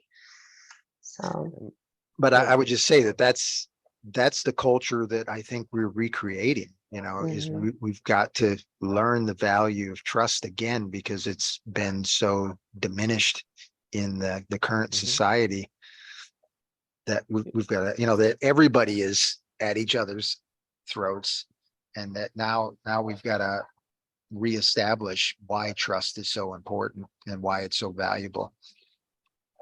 Yeah. Go ahead, Karl. I just wanted to say what I got out of that quote was not to make assumptions. And I think that really takes off a lot of pressure about how we might think of sales, as I'm going in assuming you're going to buy it if I say the right thing. But you should go in without assumptions, but having curiosity and seeking to discover what of the things you offer might be useful to this prospect, if any. So like you discover it through that interaction. You don't go in with this, using statements, use questions, right? So it's more open-ended. Yes, when someone calls me for an appointment, we always have a dialogue, and I kind of, it's not a recipe, but they are questions that I need to have answered. And so asking, how they got my number and so forth, but also just what are they looking for, and like you said, not making assumptions. I'm really glad you pointed that out, because it's easy to do if you are in a business and someone comes in. I love that video and lecture where the guy comes in and he has the whole pitch, and then like it wasn't even the guy he meant to do the pitch to. He just happened to be sitting in his chair. I love that. It's like, what if this, you've got to make sure who you're talking to is even who you're supposed to be talking to, and then to make sure that the person who's calling you, just because they walked into your place of business, maybe, we don't know how they got there. So still asking, like, how can I help you? Because maybe they're, you might be an ice cream shop, but maybe they just need to use the bathroom.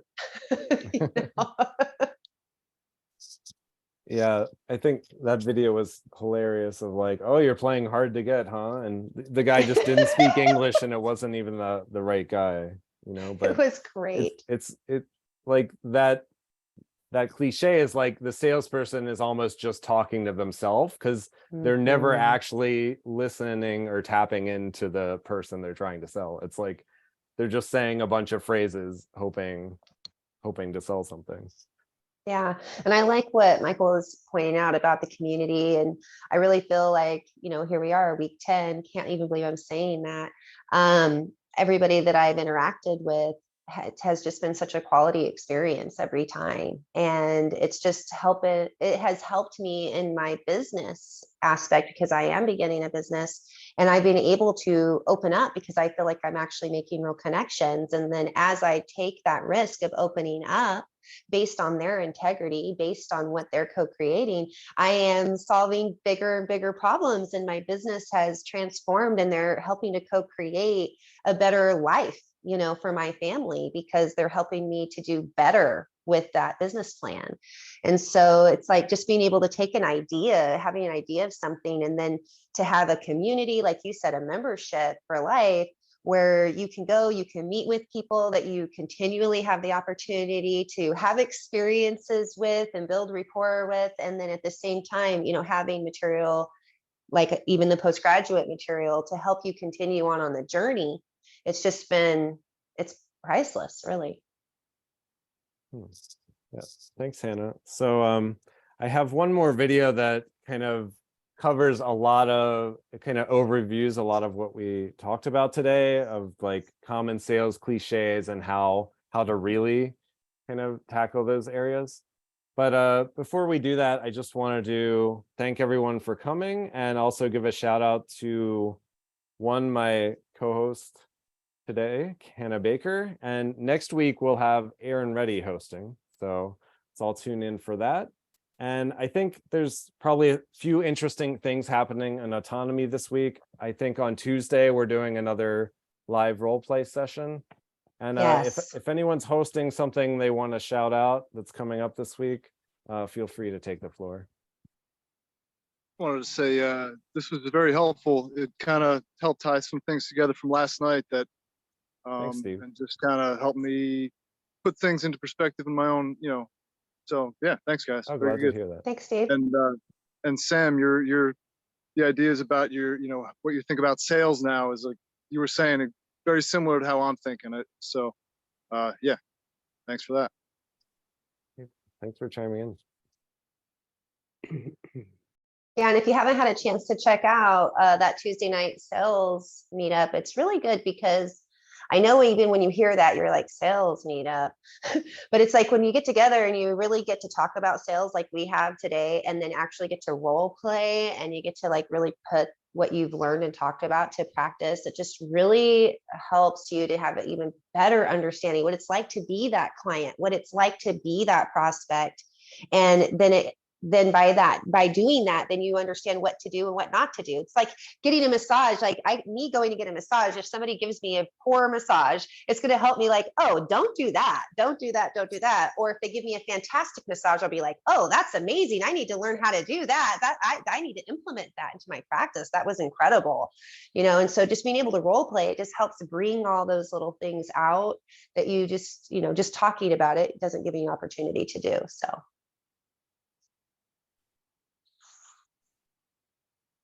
All right, thanks, Hannah. And you guys feel free to hang out for a while. I'm going to play that other video, and I hope you have a wonderful rest of your day if I don't get to talk to you. Out there, okay? So we're going to start out with the first one. The first one is the gold is in the follow-up.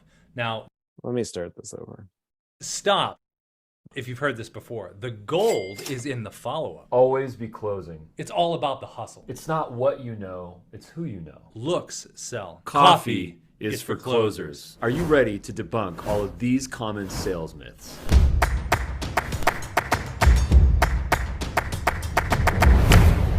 Welcome back to another episode. I'm Rob. And I'm Ruben. And today is all about debunking those nasty little misleading sales cliches that are out there, okay? So we're going to start out with the first one. The first one is the gold is in the follow-up. Now, Ruben and I have talked about this, and one of the big reasons we disagree with the gold being in the follow-up is because of that expression. What is that expression, Ruben? It's all about the first impression, right? It's all about making the first impression. That often catalyzes the entire relationship. It's how you were initially connected. And this is why getting recommended to someone is often the most effective way to create a business relationship. Yeah, and it's really about shifting the gold in a lot of the ways. Take your gold, take it out of the follow-up and put it in that first impression, because if you make your first impression golden, follow-up is just part of the communication process. So there's this common belief that people have to have certain attributes to attract others in business. Maybe they have to be an author, they have to be a keynote speaker, they did a TED Talk, maybe they're even a podcaster. These things might help as you put yourself on a stage, but at the same time, the law of attraction does not work with people that are overly pushy. It works with people that attract others based on value, based on interesting personality traits, and based on curiosity. And the one thing you want to do here too is you want to take that nugget of gold that you had in the follow-up, and you really want to place that in the data area, because we here at Dub are all about data. So when you send a video out with your prospecting in the video sales system, you are going to respond off of the data for what that person either watched the video, didn't watch the video, then you're making a smart call from there.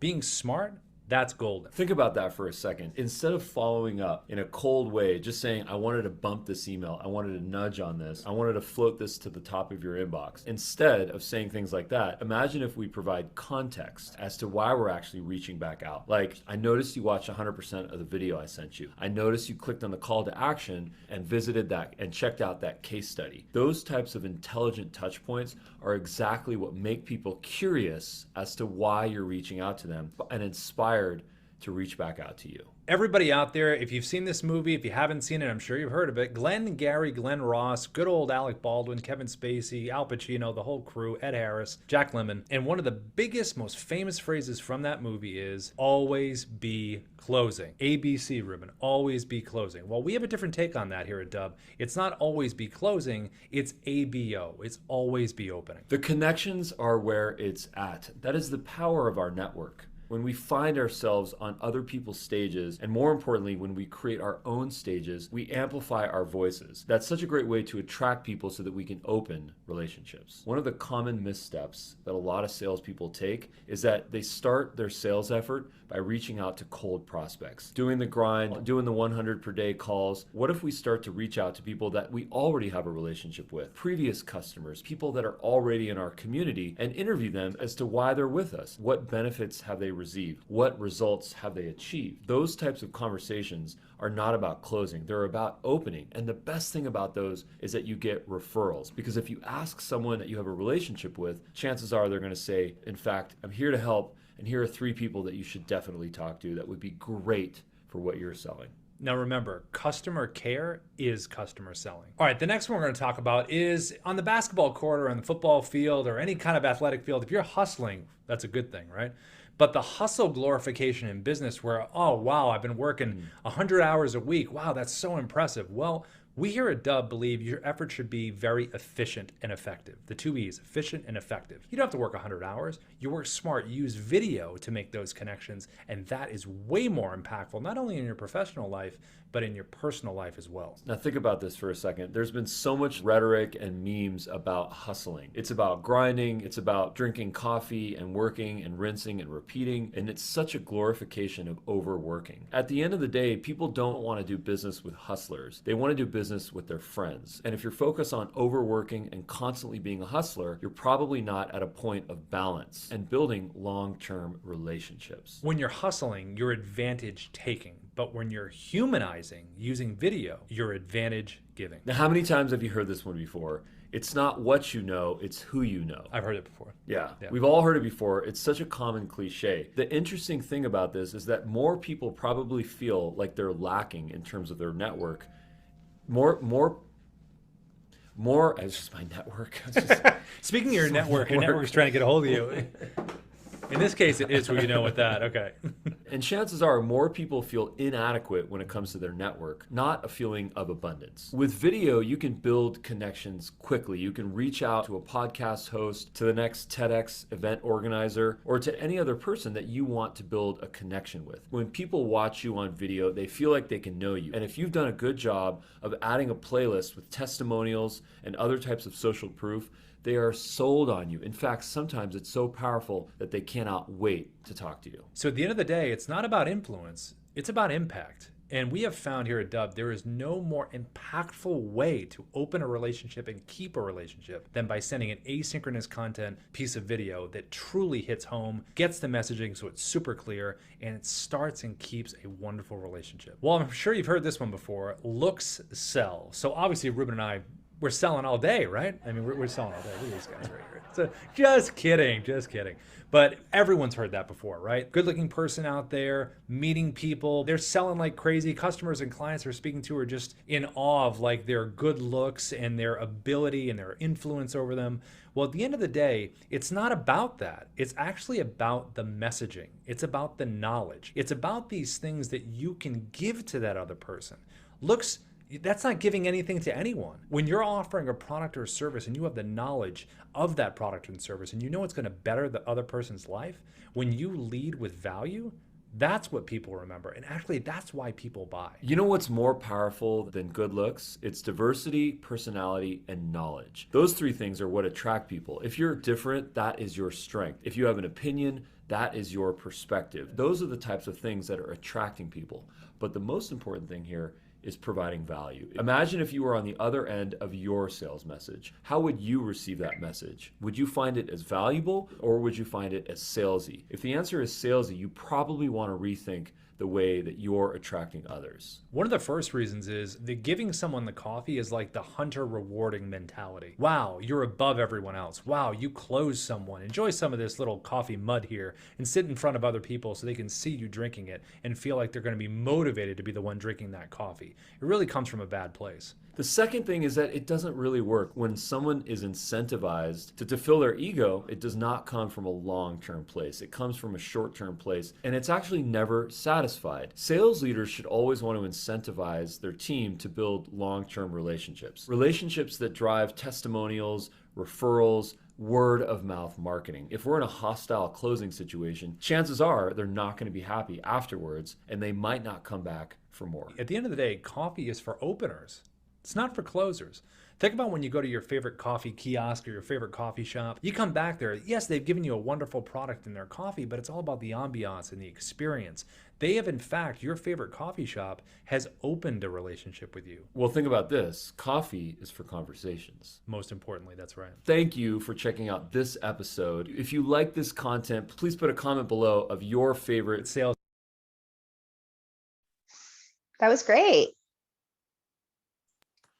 What was your favorite one? Out of all the different aspects, like the different things that they covered. Well, I like the part about coffee as a conversation. Yeah, I'm a coffee person. You know, so yeah, I like how they just really, back to the beginning of what we talked about, it was about how really this is natural.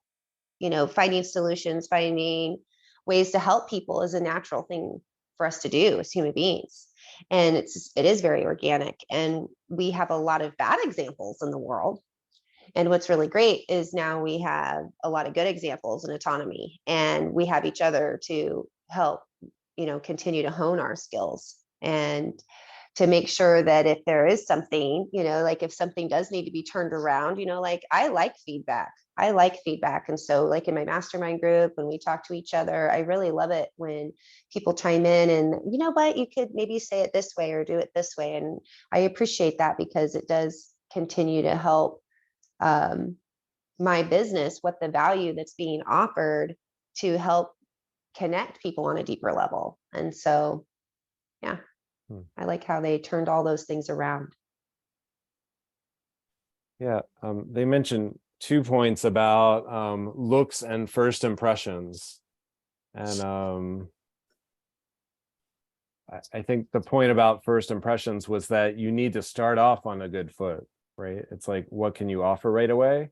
But it's, people might mistakenly think it's that I look trustworthy, it's that I look appealing. And that's why you get this kind of superficial stereotype about someone who's only going to know you for 30 seconds or 5 minutes, and like it's all a front, and then behind it there's no follow through, there's, you know, schemes and all that. But you know, did you take anything away from like how to make a better first impression? Because another video I didn't get to play yet was basically pointing out like we need sales and marketing because customers, aka ordinary people like all of us, we only have so much time, attention, and energy every day to even learn about new offers, to figure out which is the best that meets our needs. And you know, so I can see how a good first impression is saving customers time and effort if it is ultimately good for them. Yeah. But is there, I wonder, just from the crowd, yeah, is there an ethical way to do that? I was going to say, I heard something new, and that was that most people find their network inadequate. And I thought, that's a selling point for autonomy. For us. Yeah. Yes. That's so true. Yeah. I just wanted to add that. I like Yeah. that you added that. I mean, that for me takes me into a whole transition I think a lot of us are making, whether it's conscious or not, because I'm not sure if this term was brought up in autonomy, but it probably was, but in the earlier lectures, moving from a consumer mindset where you are a customer, you're a consumer, you just look at things, do I want to buy this? Do I want to buy this? How much can I afford? Versus what am I producing? What can I create? What can I use resourcefulness to solve a solution with? And that's, if you have consumer mindset, then you also need producer mindset. And I think as you grow a producer mindset, you have the intrinsic need to form a network of other producers because you have problems that you can't solve alone. And now you need to know people with more skills and who've done things you haven't done, who can share stories. When you're just a customer, it's like your network becomes who's watching the same TV show as you or who likes to eat at the same restaurant. And that's not really a network, right? That's just hanging out. That's a really So, good point, It Karl. works that way. It works that way in the media world too. Like, so I went from being a consumer to a producer in 2006. And up until then, I was like, hey, there's this thing going on. It's like I was pointing at a fire and I was like, somebody put it out. It's going on, right? And Where's then I the was like, fire oh, I have to department? become the firefighter. So the difference is when you are a producer, then other people who are like also producers are consuming your content. And within a year, like I didn't know anybody that was doing what I was doing except like maybe Maria Heller. She had a daily internet news show every day, right? So when I started podcasting, it was like Alex Jones and Maria Heller. I didn't know anyone else doing it. But within a year or so, there's James Corbett who pops up. And James Evan Pilato changed his format and he launched his show because he had been a radio producer and had a show before, like since 2003. I didn't know about that, but then they start working together, and then loose change guys are out there doing stuff, and then you see that you have colleagues, like we're all in each other's audiences. I was a big Corbett fan as soon as he started, right? So it's the difference of I'm just going to take from the market to, oh, I see the market needs something that other people would appreciate, right? And then putting something in the marketplace, making your offer. And it might start out for free, but within a year or so, I started beyond the podcast, I had a members community called the Think Tank. So people needed community back then, especially because all it was divide and conquer. You could go to one of these other boards, but it's all going to be like, you believe no planes, you believe the government let it happen, and you believe the government made it happen, and everyone's divided and conquered, right? So I wanted a place where it's like, we're doing research outside of those limited hangout areas. Let's get together and look at this big picture. And then that turned later into the Tragedy and Hope community, and then that launched Autonomy. Awesome. Yeah, that's such an amazing story because it makes me think of that flow gradient. Like you probably do need to start with a free offer and you celebrate when you make your first dollar online. And then 5-10 years down the road, you might have this whole empire and you think, how'd you get there? And then people ask, well, how do I just build a media empire? Okay, here's 10 years of work to do. Oh, and it's overwhelming, but it's like, if I even ask myself, do I have a free offer out that people can just go to my site and give me their email and get, that's step one for me. So I don't need to worry about what does my empire look like today. I just need to take that first step. And probably a lot of us, just what's that next step? Yeah, my first step was massage chair. Last night you guys learned, well, it's not just your massage chair, but it's your lead magnet, your high value content offer into your email list so you can educate them about your actual offers over time so no one has to make an emotional rash decision, right? So the structure you guys got last night coupled with the sales as a service skill set really start to move the gears, and now you guys can start to visualize it for yourself, and then you can see it more readily, and you don't have to have someone else pointing it out, like, here's where it is, can you see it yet? Yeah, and that's exactly right. Like with doing massage therapy, for me, it was really easy to see. like, oh, well, if people just experience my massage, then I'll get clients. And so I volunteered my time at a hospital and at a recovery center, and I built practice. But if going online, never doing an online business before, having gone through this course and just last night's material, like you literally lay it out, like, here is how you do that. It was really easy for me being hands-on as a massage therapist to see how to get that offer out there. But to be able to take that into all these different aspects of our lives and to be able to be like, okay, how do I do that for this business or this business or this business? I love your material in the lecture because it really lays it out for any business, as well as especially online. Yeah, and I really love this slide from last night. I'm glad I screen capped it because I only read the headline during the lecture and I missed all the detail in the bullet points. I was thinking, oh, okay, don't use ads, use more of the personal and referrals, rapport. And then I read this again. It says, no, use ads, but don't try to sell them via the ads. Use the ads to build your audience, to grow your email list, where they can actually get to know what you're actually selling, so that you don't need a one-sentence sales pitch, 7 weird things to help you make $1 million this year or something. You can, it's actually just it's the doormat to your whole library and ecosystem. It's not the sales pitch. And so maybe what all these cringe selling techniques have in common is just trying to like shortcut like a one-night stand of like, how fast can I get the customer back to my place and get what I want, and then never talk to them again. Right? I think that's why it's cringe, right? Yeah.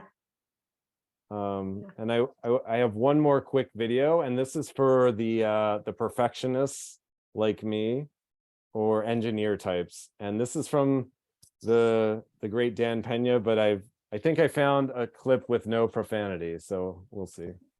Where? The perfect decision. No. If you left it to engineers, no car would ever come off the assembly line. No car would ever come off the assembly line. And I've been in business with enough engineers, I can attest to that with my hand on my heart. They'd still be trying to make it better. And the internet business is very much the same. The internet kids want to test and test and test, and they want the landing page to be this, and roll it out. The great thing about the internet is your results are instantaneous. And you can make changes instantaneously. Correct. I mean, if something that I'm overseeing at Concord level, 60,000 feet, doesn't work in 2 days, can it? So the simple lesson there, I think, is just because on the internet, you can update for me, like my website so quickly. I don't have to spend 2 months perfecting my website design. I can spend a weekend updating it, ship that, get some feedback, see how that's working, adjust it, and keep going. And, I'm the type where I always want to learn more and more and more. But then if that's pushing back my schedule, is it really helping my business, or is it just an excuse at that point? So. And applying what we learned in the lecture, like Rich has literally laid it out for us, like how to start off with a really quality landing page, like how to really make sure that you have the most important things on there, so you don't just get stuck in processing. He really has like everything really spelled out for us and focused, so that we don't get sidetracked on these little details, but really can understand the meaning behind what it is that we're doing, and make sure that we are being clear and providing the value that we're trying to convey. And so my question for the audience is, for anyone who's working on a sales or marketing process for their business or work or anything, what is that one next step you need to take? And what's the one key lesson that we discussed tonight that you will use as inspiration for that next step, just to simplify it, make it more attainable? Does anyone want to share what, even their thought process of figuring out their next step? Because we're all trying to sell something, but we're trying to do it right. I guess I can say a little something on that. Yes, As I please. decided, what was that? Did you say something? I said yes, please. Okay. Sorry about that. So I decided recently that I was going to take a crack at doing at least one, probably more than one video on just how to bake bread. You know, I just got really angry one day, and then the result of that is, you know what? I think I'll just make videos on making bread. So, like a I've specific type already of bread or all bread? In this case, it's going to be like a simple whole wheat loaf. Just it's something really like simple. a basic.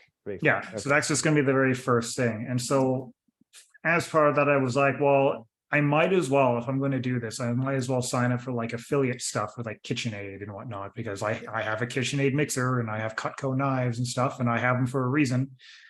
So I might as well do that.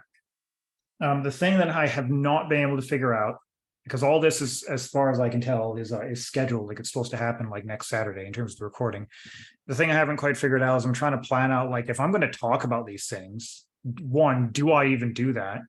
Or two, like, is that in and of itself at all like just cringy no matter what I do? And that seems to be what I keep leaning towards, is that any mention, like bringing any extra attention to these things, I look at that, if I were to see that, I would know immediately, or I would certainly think immediately, like, oh, they have affiliate links and they're bringing some extra attention to these things. This is basically just an ad, and it would like immediately turn me off. But I also know that a lot of people probably wouldn't see it that way, because I know that I wouldn't be bringing up stuff that's lies. So I don't know at this point if that's if that really is just a me thing, or if legitimately I just shouldn't mention that. I should just like have them passively in the video that I'm using them and have that be enough. Even that, I could see people arguing or that I might argue that that'd be a bad thing, but can't really do anything about that. How long have you had your KitchenAid? I guess, well, it's more than a year now. It's almost 2 years, I think. Close to And how long have you had those knives? that. Same amount of time. Okay. So sometimes, one suggestion, I'm sure there'll be many, but one suggestion would just be open right from the get-go about, part of the reason that you wanted to make the video, or however you want to introduce it, but just being open about how you've been using your KitchenAid for a year now and these knives for a year now, and you're excited to be able to feature them. That's not why I'm making the video, though. I'm making the video for fun because I make a lot of bread, and I thought I'm just going to make a video about here's how to make a loaf of bread. So you're not going to have the video is about affiliate making bread. But I thought you said you might as well do. I might as well, because they're going to be in the video, because those are the So if tools they I have. are going to be in the video, I'm just saying, if you are going to create an affiliate link for them, then just be forward about how you've been using them for a while. Yeah, at some point in the video, I might very well mention that. But I that was the thing. Like, even doing that to me seems like it's immediately like, okay, this guy is clearly trying to sell this, and I don't like doing that. I honestly hate selling anything. So I'm trying to do this in a way, like, to me, the ideal business is I'm going to do something I just enjoy doing, and people can sort of pay me to keep me doing it, and it's like a passive donation thing. What about someone like me who I don't even know what tools I need? Can you please direct me to these tools and where to buy them? Yeah. That's not selling. You're solving a problem. And see, this is what I mean, is that's why I say it's like so I know, that's what I was saying, is like, I know other people probably wouldn't see it as cringy as I do. So, that's why I'm kind of pushing myself to do it. I also would like to recommend, I can send you a link to my friend Lanny's YouTube channel. She lives here locally, and she just started showing people how she makes bread, does different things at home. And she just lists them in the description. I don't know if she really talks about them. Like, she'll talk about the tools if it comes up, but it's not like she makes a point to talk about it. You can just list it in the description. This is all the tools I used. Yeah, and that's basically what I've been planning to do, because I've been thinking, like, any actual deliberate mention immediately to me would go into cringe territory, even though I can bring up actual valid points of why I use them. It just seems like even just doing that would immediately seem artificial. I'm probably wrong about that, but that is what it seems so far. I'm sensing that you would like to get over this cringe factor, because you keep saying like, not everybody's going to see it that way. It's just me. So yeah, I mean, it's not cringy. I don't know. I Yeah, think and I if would, you yeah, look at some of the websites, like, so one of the people that I started when I wanted to start to do some food storage and things like that. Actually, she does bread too. There's Rose Red Homestead. Now this lady is smart. She's actually just retired. She used to be a school. She used to work in a school and do all their planning and everything. She's very organized, but she does books. They're only sold online, and they describe some of the recipes that actually she covers. But there's also things that she offers. She offered a class on bread making, and she has an affiliate, and she does affiliates through Amazon. And which people, I was so surprised because I'm not one of those people. I pretty much know my kitchen appliances and stuff like that. And but she actually has tons of people. They don't know where to start. And not a lot of people are going to start kneading their own bread. It takes forever, you know? So it's not cringy to list something that you think is a good product. Like, I bought this because of this. And so if you want a mixer, you know, I just have an affiliate link in case you want to, you know, buy the same one that I have. I mean, and people appreciate it. They really do. Yeah, I'll try to keep that in mind because that's because I know affiliate stuff was mentioned in the lecture. This was one of the few lectures, at least this season, that I actually was there for. But yeah, and so that's what made me think of all this stuff because I don't know if that was mentioned in this Do It Live. That some of that stuff was covered. Oh, so you might not have heard one of the intermissions. There was a video. I think this is where I heard it, of a woman saying you have to climb Cringe Mountain and you just have to get over that hump. Was that because I know that was posted in Autonomy, and I actually posted an example of like there's a guy who does animations on YouTube who I followed specifically because I found him knowing like before he was 18 even. So I was like, I want to see where he goes with this. And so he's like in my opinion, even though people might not like what he makes videos about stuff, like he's an extremely good example of what that looks like. Of like, here's his first video and here's like the remake he did type of thing of he climbed Cringe Mountain. And you know, it's true. And I have no fear of Cringe Mountain. I don't care. Like I always just do stuff.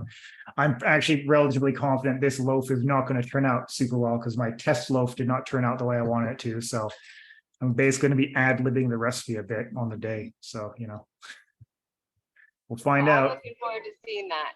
You're coming up on your I'm going to make a loaf of bread in the next week or two deadline. I've been waiting. Yeah, unless because it's not up to me. Like I'm not the person doing the camera stuff, so it's up to, you know, the person, them, it's their schedule. So as far as I know, it's supposed to be happening on like next Saturday. Sweet. If not, you're gonna have to get a little tripod. Do it anyways. Yeah, it was my idea. If I have to, that's what I'll do. Yeah. I really like that you also brought up affiliate sales, Ryan, because that seems like if you don't have an offer yet, you know, as Rich has talked at length, like this could be an easy way to dip your toe into the world of sales and marketing and start to build comfort and think about where to place it in your existing, whether it's online presence or building a new portal with SEO.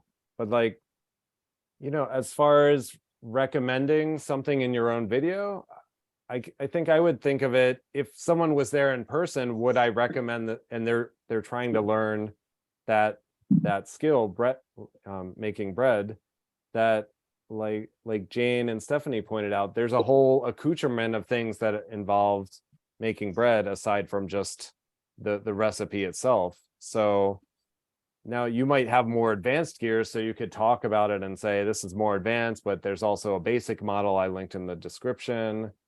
And then the description says, I receive compensation for these links, you know, and that's very common.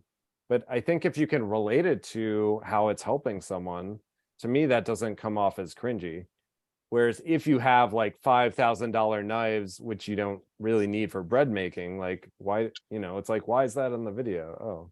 because he's getting $2,000 kickback. Brian, can we get a commitment from you that even if you do still think it's cringy, you're just going to do it anyway? Yep. At least just list them in the description. No, I was going to do that. It was just, do I do extra mentions like at all, or bring extra attention to it in the video? That was the only real thing. I'm definitely going to list it in the description, all that sort of stuff. Yeah. And I'm just going to do whatever feels right in the moment, to be perfectly honest. So if you were learning to cook bread, would you want a small section of the video that talks about tools? I mean, that could it could be 30 seconds, it could be 2 minutes. Yeah. You could make a whole separate video about all the tools you have for making bread and post a link to that. Yep. No, that's all true. America's Test Kitchen, they do that. Yeah. In fact, they actually have just one guy that does that for them now. And then they sold their videos to like Samsung TV and other affiliates that they found in various networks. They sell their programming. So, I mean, who knows? I mean, you could sell your program to Food Network.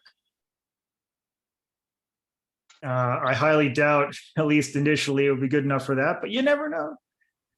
But yeah, no, stuff like that those are all options for sure. I mean, sorry, go ahead. Tons of people don't think that they're qualified. And actually, if you look at the standards, since you're good at technical, I think that you could probably do better than this lady that I know in Utah, because she does not know technical. She's really great at making food. She has a cute little recipe book. She looks great. She's got a lot of the elements, but you really do need to understand how to do technical things and also how to take advantage of it. I mean, a lot of those cooking folks, they pay a ton of money every year just to go and have emails put out, create their branding, do their messages so that, you know, they're showing up and doing lectures at food shows and stuff like that, which are going to always exist as long as there's food.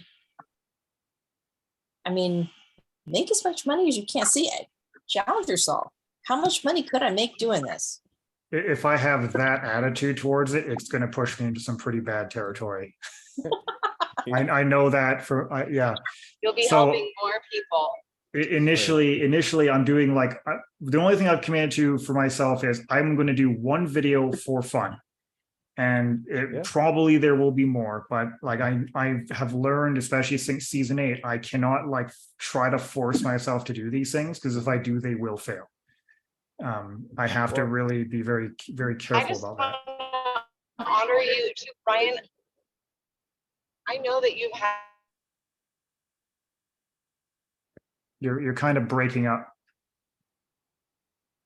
All I heard was the first, I want to honor you part, and then it kind of broke up. Yeah, I want to honor you because I've seen you go through all these different iterations and plans. And honestly, I think a lesser man would find and sometimes I forget that you've had some of these struggles, and then you remind me and you're like, yeah, I keep thinking this is gonna work, then that didn't work. But yeah, you just keep going for it, and you're learning lessons as you go. So way to keep going. You just gotta go in motion. I think your plan is the best plan, to just do the one for fun, and then maybe more will come. Hey, buddy. Thanks, because yeah, I do try to move forward no matter what. I don't think I always am, but I do at least try to do that. So thank you very much for saying that. Yeah, I like that idea too. If you just make videos for fun, eventually one person's going to say, hey, where'd you get that mixer? And then you'll say, oh, actually, I've got a link for that. And then you'll feel better about it. Yeah, and the reality is, I can spin up a whole business plan behind this if I want to. I already have the idea of well, I could also sell t-shirts, and I could also, I could take out ads just to advertise, the videos, because I'd be advertising a free thing, which then leads to, all these things. I could make a whole forum, I could do all this stuff, but initially I'm not even going to attempt that. I'm just going to keep it really simple and see what happens. Hi, Ran. Sounds good. I wanted to still add to what the people said. just an idea to maybe try out. Just, film yourself, do it with 2 options, do it with the, and then just like in your watch private diary, right? Like no one yeah, has to just- see the cringe version. and just watch how it sounds also like you have to make up your mind if you want to do it or not, and how it feels like. And the best way is probably just to try it out, and maybe even ask the community how it sounds and looks like. You're talking feedback. about talking about the mixer in a video, right? Exactly, yeah. Okay. Yeah, no, that's not a bad idea. Guess I'll have to, that's not a bad idea. I should probably really consider that. Yeah, and I was curious if anyone else had an experience with affiliate sales, or actually this was probably 10 years ago now, but I was briefly involved with network marketing or multi-level marketing, which is the ultimate cliche cringe sales process. But does anyone have experience to share in either of those domains? Because I think they work as good stepping stones for people to build comfort in these areas. Can you guys hear me okay? Yeah. Okay, great. I didn't think there was service here at the soccer field, but I wanted to share that affiliate marketing might sometimes be thought of in the same vein as multi-level marketing, and like maybe it's a little cringy, but my thoughts on it changed a lot. When I got the training here in autonomy, obviously, but then also in the past few months, I met Stephanie Lind, who runs the Health Freedom Summit, and she was talking about all the value she sees in autonomy, and then got to telling her story of how she ended up in affiliate marketing. Her whole goal was to help spread the word of these censored voices, because that was all she could, like, the best way that she could provide value. She's not going to make content. She's a mom at home. So it's super valuable. I think it's a way to share your values and then also help other people and make some money. I totally agree with that, Stephanie. And it's like a referral. If you believe in somebody or something, a product or whatever it is, and you can connect to somebody to that, that'll be amazing. Like, I can't wait. Like, I really want my mom and other people to take this course, to take autonomy. And I'm really excited because it's just going to be amazing when they do. I'm going to feel so amazing helping them join this community because I know the value. And so I really like that you pointed out that even though she didn't even have a specific product, that she realized that she could make the world a better place by helping people find those voices, by connecting people. I had a really interesting experience during this Do It Live. I had to leave just for a moment because a friend asked me to, I said that I would talk to him and he had to change the time. So I had to go, and I'm glad I made it back to catch this conversation. But I think that this man will be my very first affiliate candidate, because this is so exciting, because I took what we were talking about in this conversation into his conversation, and he was like, oh, wow, this is really important for me to hear this right now, because he's going into a meeting with a group of people who, they're asking him to do something, and he has expertise in this area, but they're not demonstrating high value or integrity. And after this conversation, I just said, T, you should just guard your energy.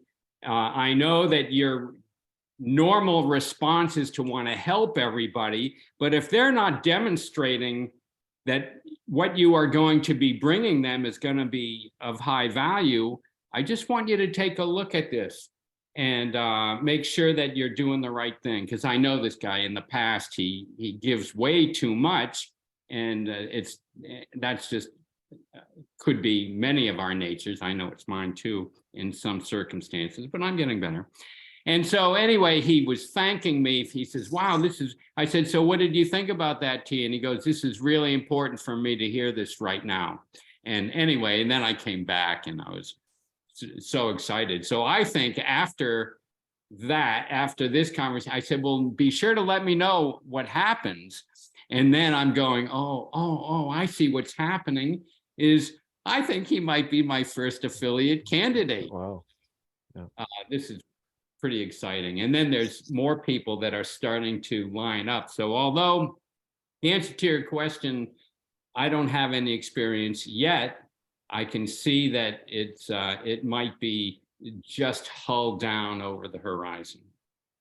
Well, I like the organic way you approached it. And, you know, it really makes me think of the snowball effect. It's like, why aren't more people practicing or seeking to practice ethical sales?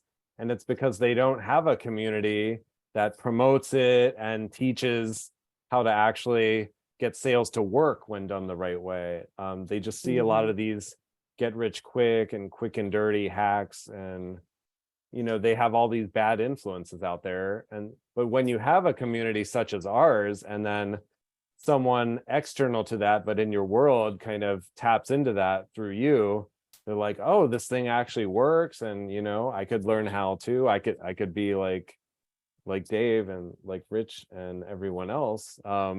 That, you know, that interests them to come in and learn. You don't have to say, hey, you're an unethical seller and I'm going to teach you to be ethical, so sign up for this course, because now you're not demonstrating ethical sales either. You know, it's like almost by attracting and embodying those values, make other people want to join. Well said, Karl. And also, this has been such a rich conversation. Those have been wonderful.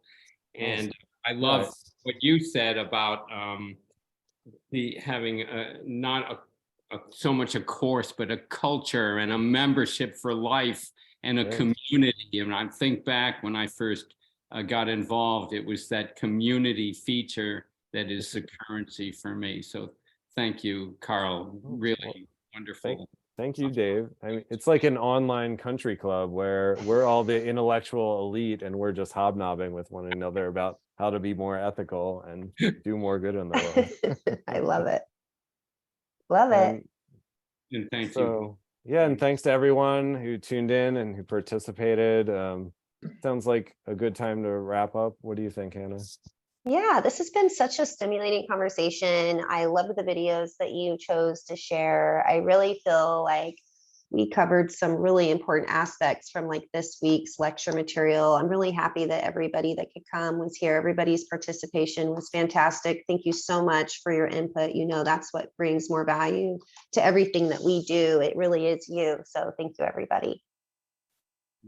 Yeah, and if you happen to just be learning about autonomy through YouTube or otherwise, then check out getautonomy.info and tell them Karl sent you, or if you like Hannah better, tell them Hannah sent you. I don't mind.